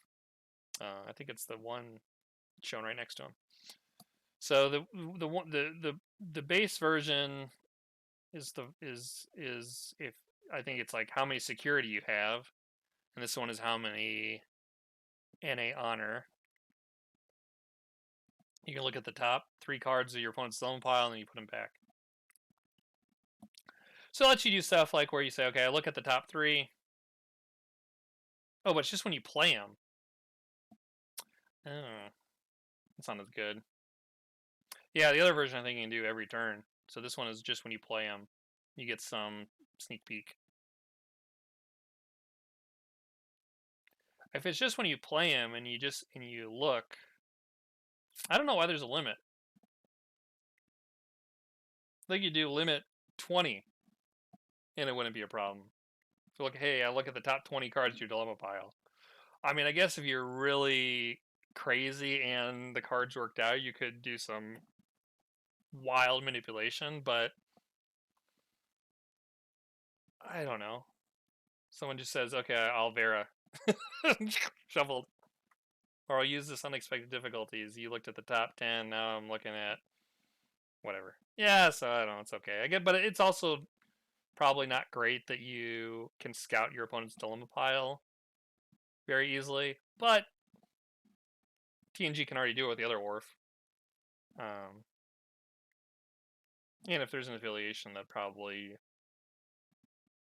should be able to scout, it's a Federation one. Scout dilemmas, it should be a Federation one. So it's okay. Okay version. If you're going, yeah, I guess if you're, I don't know, I'm trying to figure out, I guess he has high integrity, right? So the high integrity is going to matter for the Baku mission. High strength, I guess, can always be good. So it's not bad. It's not a card you're gonna design a deck around. He's just gonna be a contribution to that. Okay, so we got another. Okay, so that's all the TNG. We got another shoot the gun off the picture card. Pretty interesting. So this is a unique Ferengi. I don't know anything about Ferengi, so it's gonna be hard for me to judge any of these cards. If there's like a run of Ferengi cards, I'm just gonna be like, yeah, it seems okay. So when you win combat, you can place the top 2 cards beneath your Ferenginar. I don't think that's super strong, especially since we just saw a bunch of cards that say when you lose, you can put the top 10 beneath. So I mean, putting 2 beneath is like, who cares about putting 2 beneath when you can put 10 beneath or 20 or 30, right? But then you have to battle. But I mean, you have to battle this guy too, so yeah, it's pretty vanilla. So it's pretty vanilla game text then, I think. 3 costs with skills and stats. Yeah, I guess it's good. I don't know anything about Ferengi's skills, if those are good or not, so could be good. Could be good just for his stat line. Probably not great for his game text, but just because there's going to be other ways to do that. I don't even know how the ROM works. I think the ROMs got changed a few times. Like there used to be a scenario with ROM you could just infinitely put cards under Ferenginar. I think that got changed, but I think it's like still like pseudo doable in like maybe I don't know anything about Ferengi. I guess I should just shut up about it. Okay, another Ferengi card they don't know anything about. When you win combat, you can compare cunning instead of strength. Probably good if you really want to win combo with Ferengi. Not unique, maybe good skills. While you have a captive, he gains acquisition security. Acquisition, I know this so much about Ferengi. They don't need acquisition, but maybe there's cards that help if they do. I don't know. Probably fine.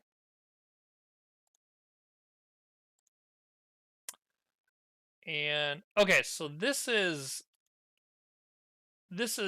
the most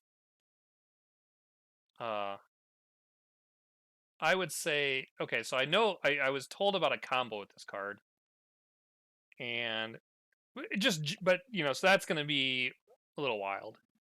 But this is, and I'll explain it after I talk about this card. But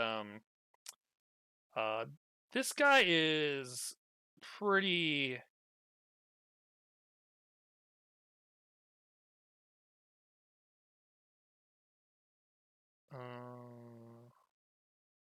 This guy is just kind of cool in general, and it creates like so many different weird scenarios you might want to try out.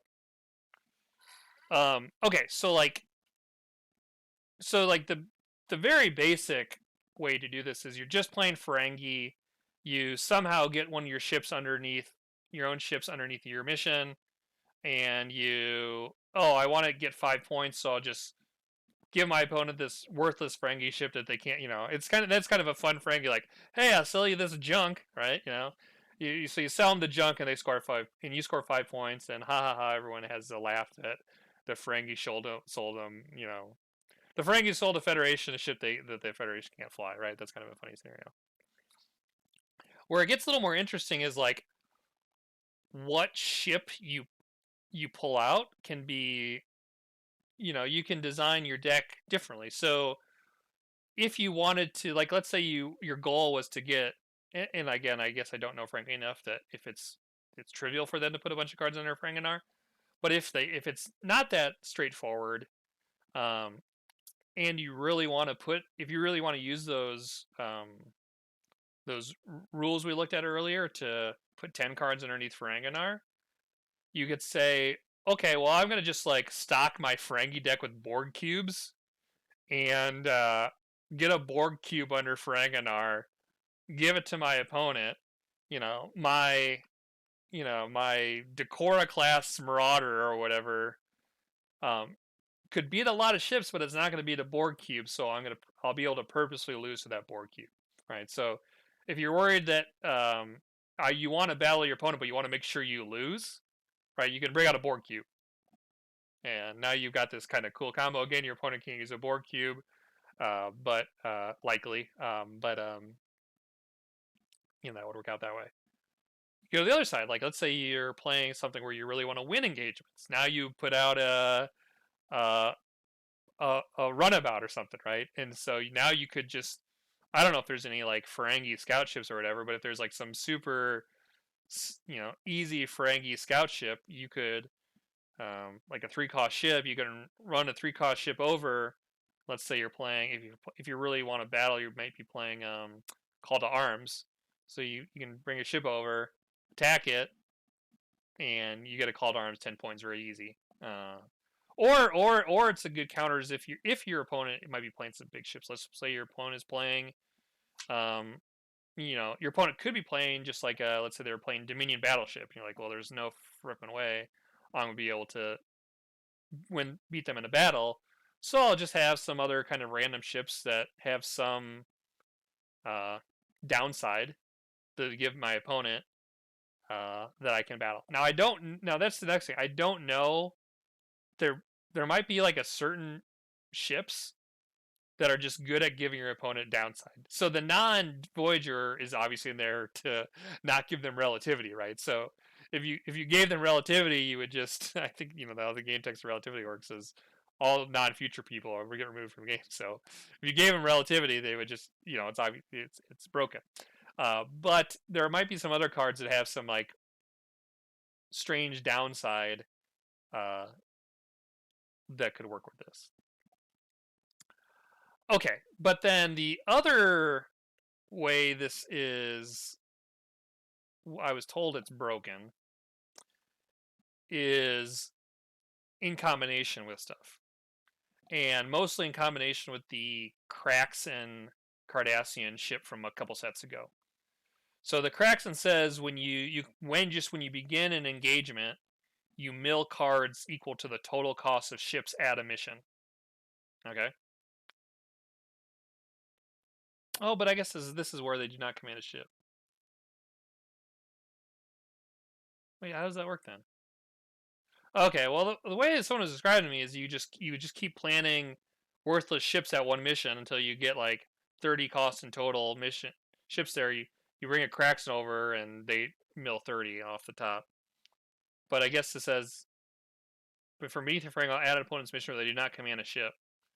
Well, I mean, I guess you still can like make sure it's a 7. I guess I don't know. I guess that combo doesn't really work. So maybe it's maybe someone picked. I guess someone maybe picked up that combo late in the process. I don't know. Either way, this card is pretty interesting. It's going to allow you to do a lot of weird stuff, which sounds very Ferengi-y. Okay. Now we're in the Cleons.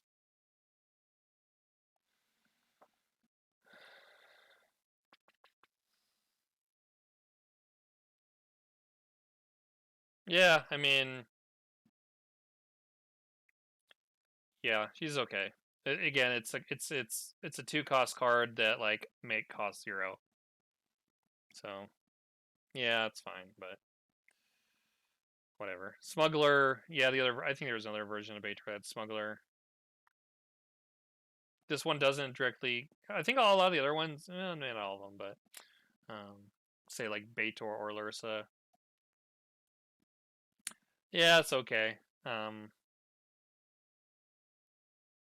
It's not like an arch nemesis card, right? So like an arch nemesis card would have like some sort of like permanent, strength that you're worried about throughout the game, right? So like I don't know, pick a couple different versions of the Borg Queen that do different stuff that like pull drones out or gain skills, right? It's like a constant nemesis for you. But this one is just like she is efficient with counters. Whatever. There's a lot of efficient with counters cards. All right, let's see what Lursa does. Another download.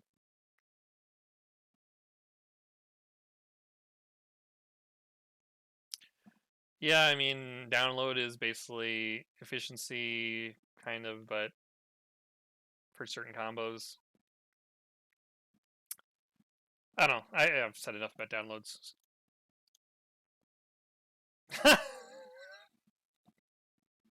Hey, here's another download card. Okay, well, this is a red Sela. That's at least new. She can download. Okay, so download 2 cards. Why make a card that download 1? We can download 2 cards. Good point. Must be crime, hand weapons, or history of collusion. Hey, and she's a smuggler. History of collusion. Play it. Smugglers. Okay. Crime. Yeah, maybe. Yeah, maybe this. Maybe then you can play like a smuggler crime thing out of Chronos with her. Doesn't really fit the Sela theme, but history of collusion does, I suppose.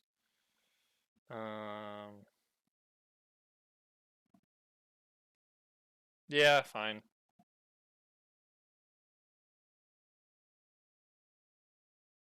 I mean, history collusion is basically destroy an event. I don't know. History collusion is kind of a, it's a fun card in a way, but it's kind of a lame card, you know, because it's just if you're playing the right personnel, they get cheaper essentially.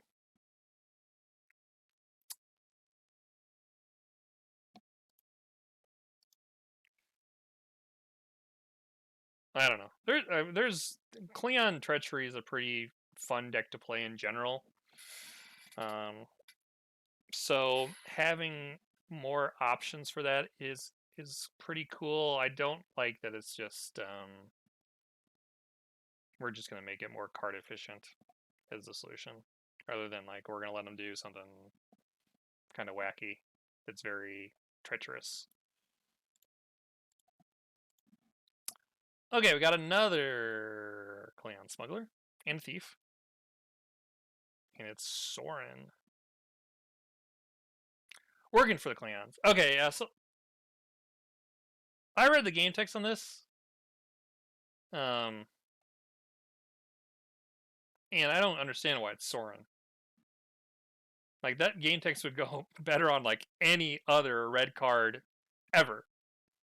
Right? I mean, when you think of Soren, do you think of him as just like this like person like fighting in ships and fighting in battle? I mean, he fought like Picard and Kirk once and died. Right? I mean, like he wasn't this like supreme Klingon warrior that was sacrificing for the greater good or whatever, right? That's kind of his game text, is like fighting for the greater good, and yeah, it doesn't really make sense. Like the game text doesn't make sense at all. I guess the game text is good for a Klingon card, but it doesn't make sense for this personnel. Like you'd put that on yeah, I mean you'd put that on like you could say I'm going to put that on like the wharf or something that kills Gowron, right?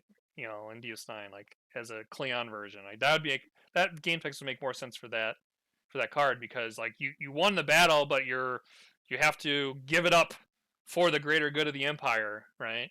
That you know, Trek Sense version of Worf makes way more sense with this game text than Soren. I mean, it's a good card, but just weird. Oh, okay, looks like we're in the Baku time. Anij? I forget what she was pronounced as. Anthro honor. Okay, so these honor. Okay, so this is how I think a lot of these Baku work, and I have no idea how many there are. We saw a couple, so we'll get that full rundown here. They're not dissidents. Okay, so that's relevant. So all the cards that work with dissidents are gonna not work with them. So this person may and must play at a Baku planet, and if they're not there at the start of your turn, they get removed from the game. Okay. So they're basically...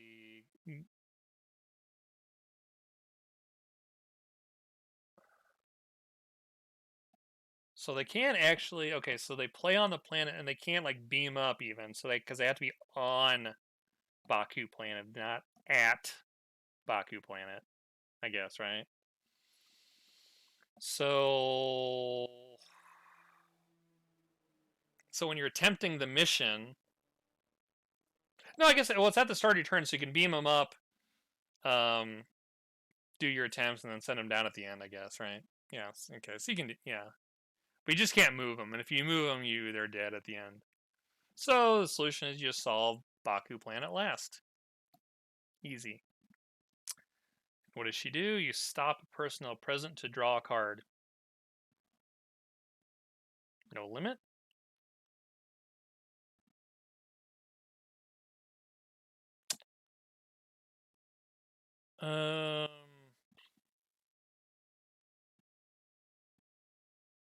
That's pretty insane if you get it like turn 1. Like if you get her and like, let's say you get her and like 2 other Bakus or something like that in turn 1. I mean, she costs 1. I think there's one of them. The kid costs 0, I think.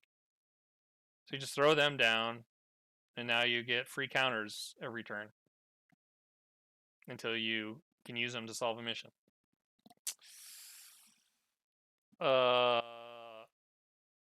Yeah, that might be overpowered.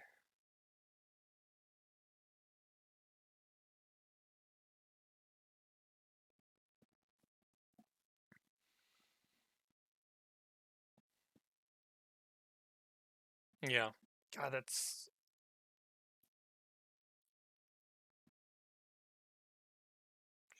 I mean, the thing is, right, if you're stopped, so it all depends on how early you can get her out.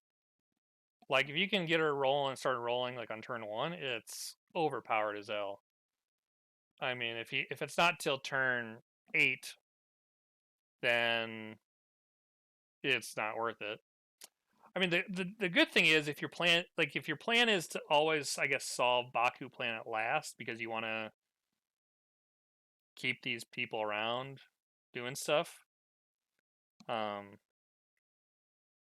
at least doing something while you're elsewhere. So it's kind of like a high roll, how early you get her rolling. But still, it's good late. It's still not terrible, kind of mid game even. So, yeah, 1-cost people that generate extra counters are probably good.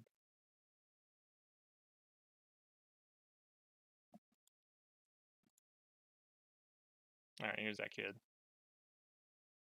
Oh, and what's her stat line? I think her stat line, she's probably she's got 7 integrity, so she's good. Yeah, she's 765 for 1. I mean, if she had no game.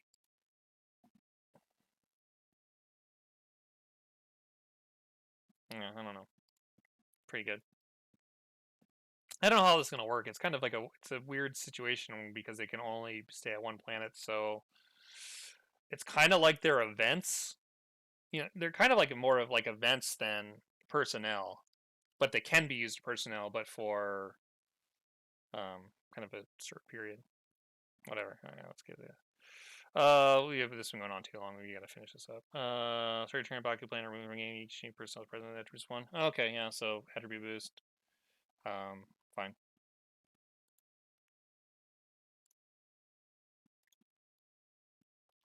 Another Baku got law. I guess I don't know. I started to tell. I guess the skills don't really matter because if they have to stay one mission, like they're not going to be helpful for solving other missions. When you play this person, we download. Okay. Duras. Ooh, we got a green Duras. Interesting.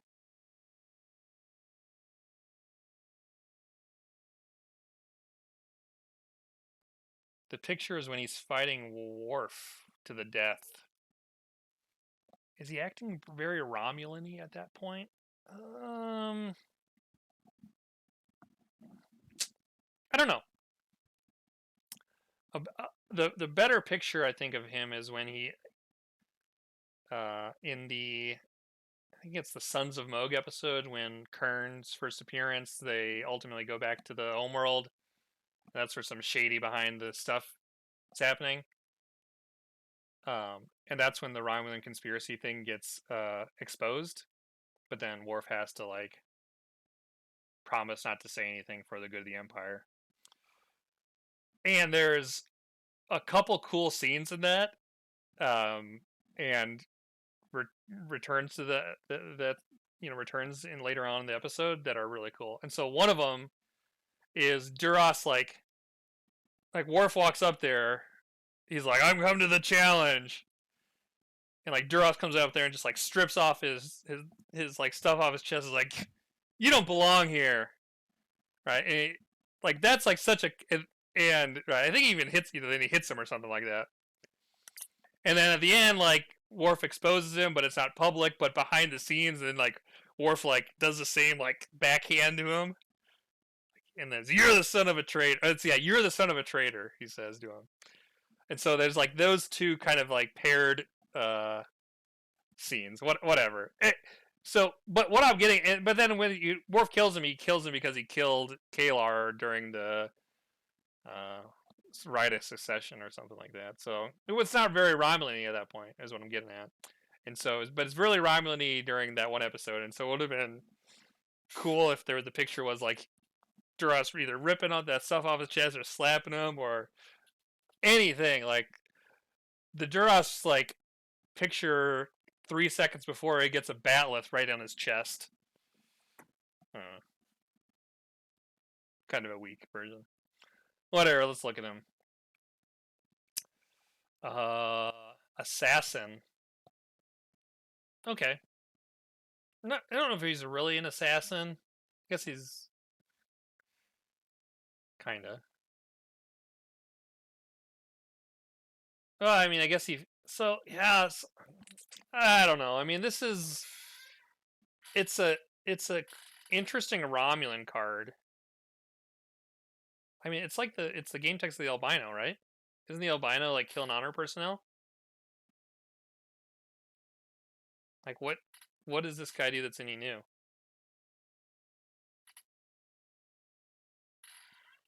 I guess he's Romulan.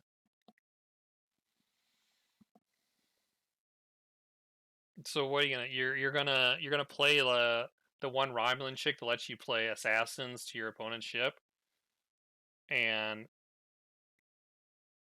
playing a deck full of Romulans and some random assassins and Duras makes Trek sense? Doesn't make Trek sense even. Yeah, this is like the it makes no sense. Card makes no sense, and it's like a copy of a card that already exists in set one.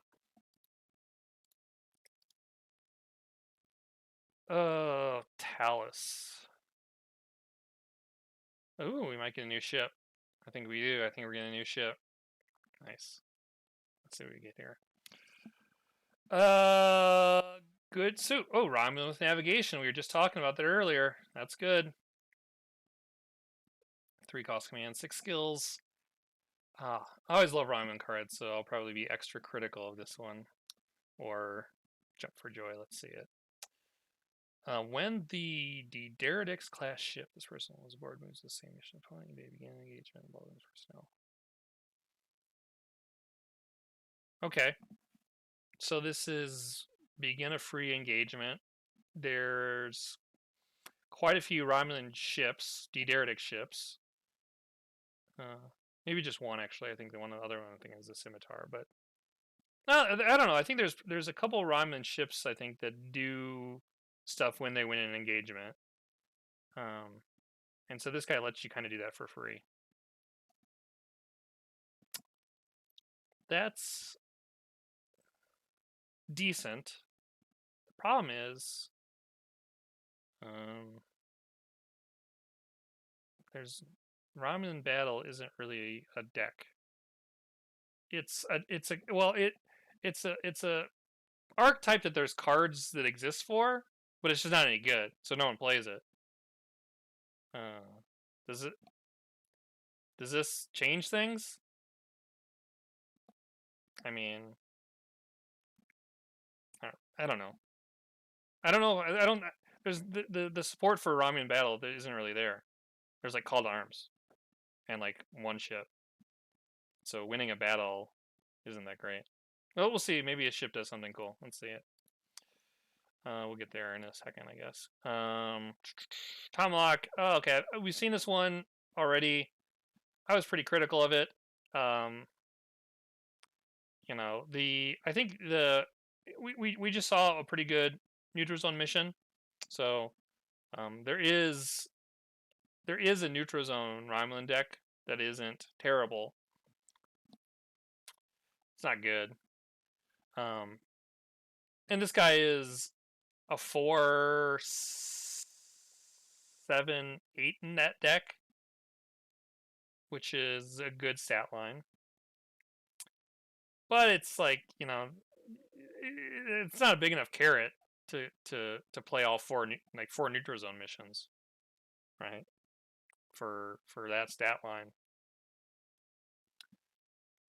So he would just go in a deck where you're already playing that stuff. And like I said, people aren't really playing it. I mean, people are playing it, but it's more of a meme deck, I'd say, than a good deck.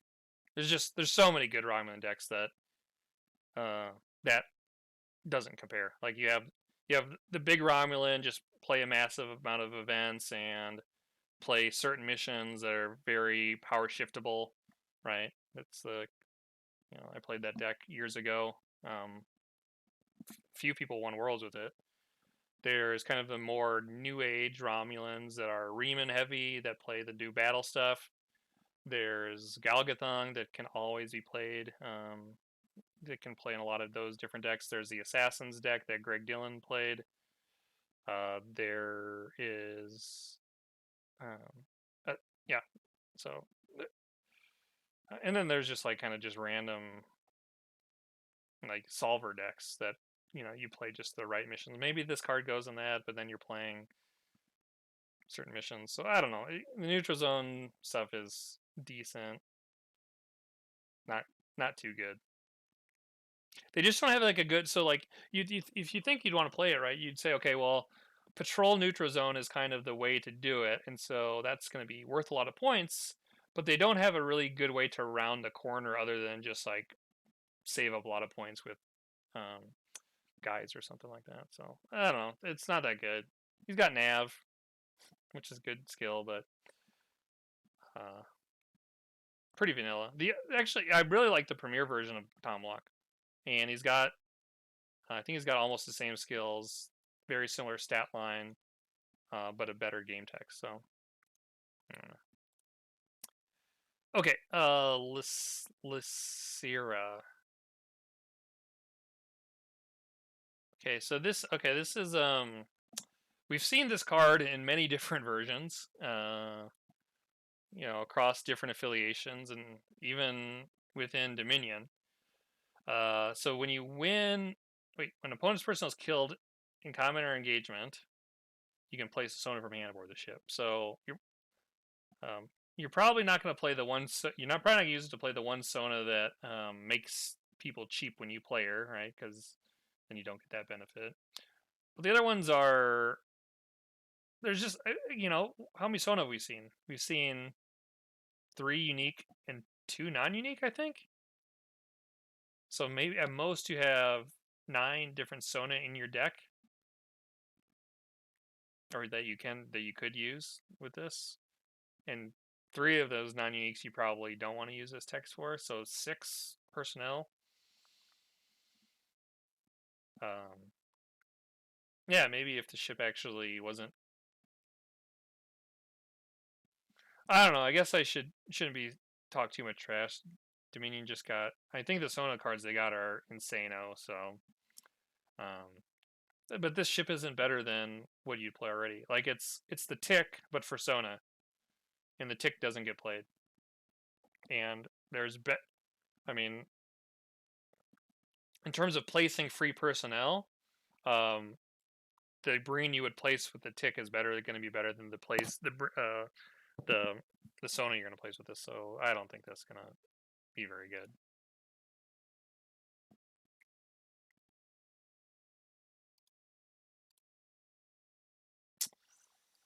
Okay, this is new.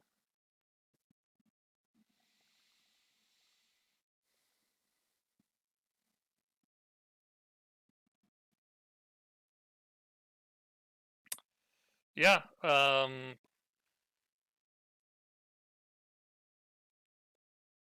Like it's a good card, but Dominion also already have like really huge ships, right? So they have the battleship. I guess this one in some scenarios is easier to staff, some situations harder to staff. But the battleship gets you that stat line, better stat line actually. It's going to give you, is it 12s? I think it gives you 12s across the board for 7. And I don't even think the battleship's that great. I mean, the battleship's only really good, I think, if you're worried, if you are really wanting to win battle, excuse me, or really wanting to not lose battle. This one's okay. Kind of maybe easy to get 11 range. 11 range for 7 is good. But yeah, I guess this card would be really good if the Sona were not aligned. I don't know, I keep saying that, but right now all of a sudden you just like, hey, boom, we've just created this high cost, large range non-aligned ship, but you have to be playing heavy Sona to use it. Like that would be kind of cool. Instead of, hey, we just have another really expensive, really big Dominion ship that could have staffing issues. I don't know. Is that the last card? No, we got some more. Oh, we got a couple more. All right. All right. So this is the captain's yacht. Play the ship at.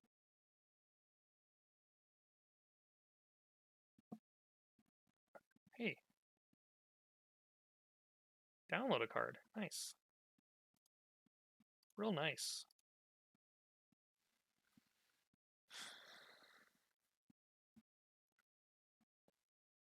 All right, I got the sister ship. Weapons +2 for each smuggler aboard, plus up to +4. So, yeah. So you're gonna get a 10 weapon ship for 4. Yeah. So this will be if you're playing. So yeah. So there's another bird of prey that's a lot like this. I forget. It's what's the guy's name? It's like it's one of the Cleons from like one of the TOS movies. His ship is a low cost, low range, but potentially high weapons ship. And that's good for Cleons because then you can battle, you can be more likely to win battle, and it's not going to cost you a ton of counters. So this is a pretty good card. It kind of plays on the having both sisters aboard. Pretty cool. I like this ship a lot more than the sisters. It has its role. It doesn't have a unique role, but it's decent. Oh, okay. Now our last one, green ship. Cool. Let's see it.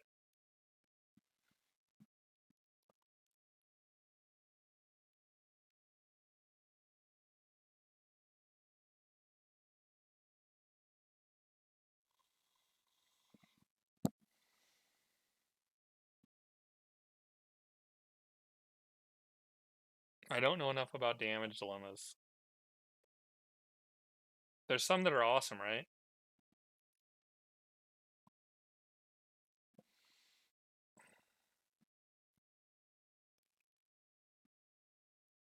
First of all, it like all big green ships, it looks fucking awesome. Look how intimidating that ship is.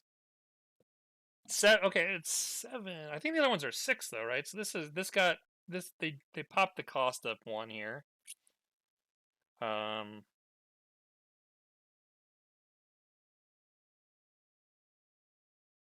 The game text is... Oh, man.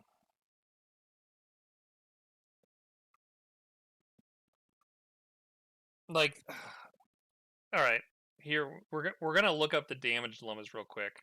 Because that totally depends on how good this card is. How's the best way to do this? Let's go dilemma and type in damage, I guess. Okay, so what ones could you use? Okay, Breach, you can move a board.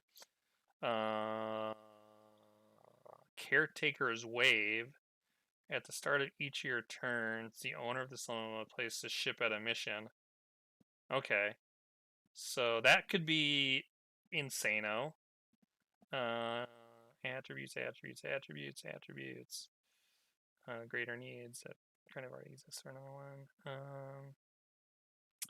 Hazardous materials. When you play an equipment that costs one or more, randomly select something to be killed. So that's probably not going to work out because you're going to be doing the engagement on your turn.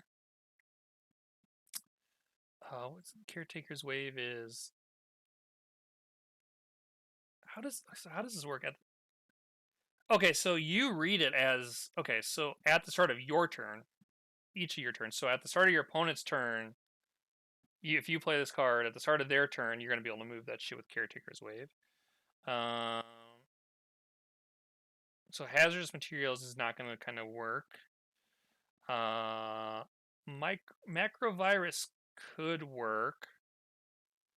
So you could save a bunch of interrupts that are orders. So like secret agenda, clear ultimatum. You could win the battle, put macrovirus on, and kill a bunch of people that way. Molecular reversion field, X one less counter is okay. It's fine.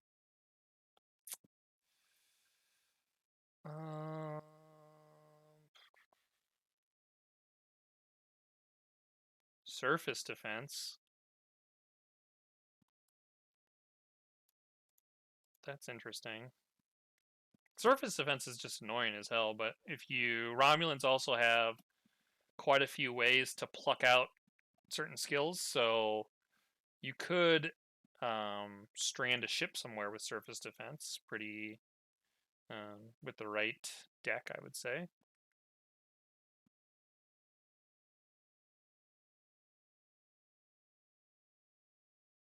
Oh, this is the one.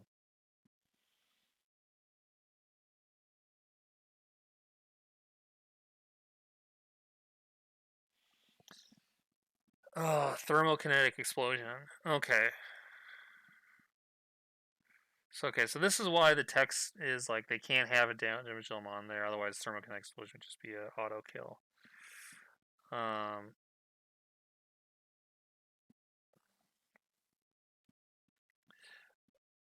That's actually kind of good with thermokinetic explosion because thermokinetic explosion at the start of each of your opponent's turns, you as the Romulan player is going to be able to download a damage card and put it on the ship. So you're going to win one battle, put thermokinetic explosion on, and then at the very start of the turn, you get to download another damage card and put it right on top of it. So you've won one battle, and you've essentially knocked your opponent's ship out of, more or less, you've knocked him out at least for one turn, but maybe 2 turns, because of that. That might be okay. I think the Caretaker's Wave thing will be pretty interesting, because if you can place.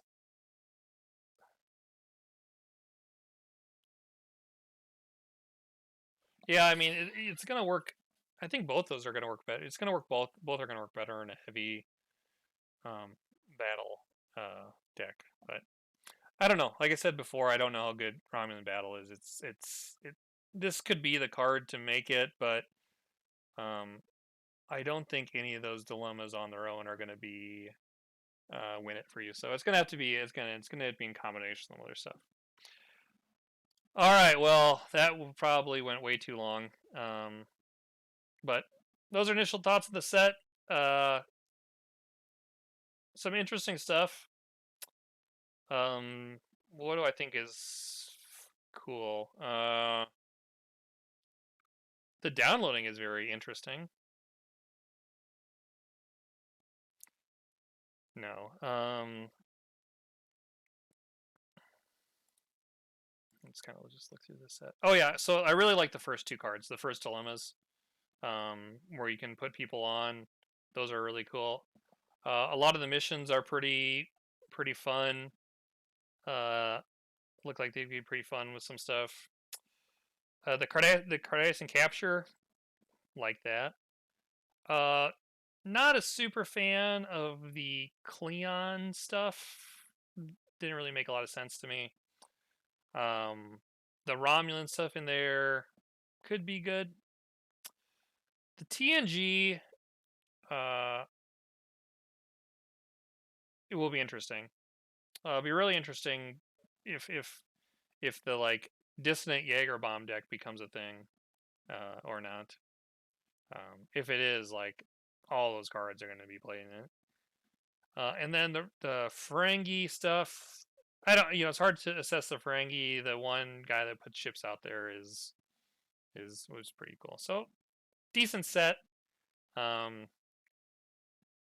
much downloading, but that's probably par for the course. All right. Well, thanks everyone for listening. We made it this far.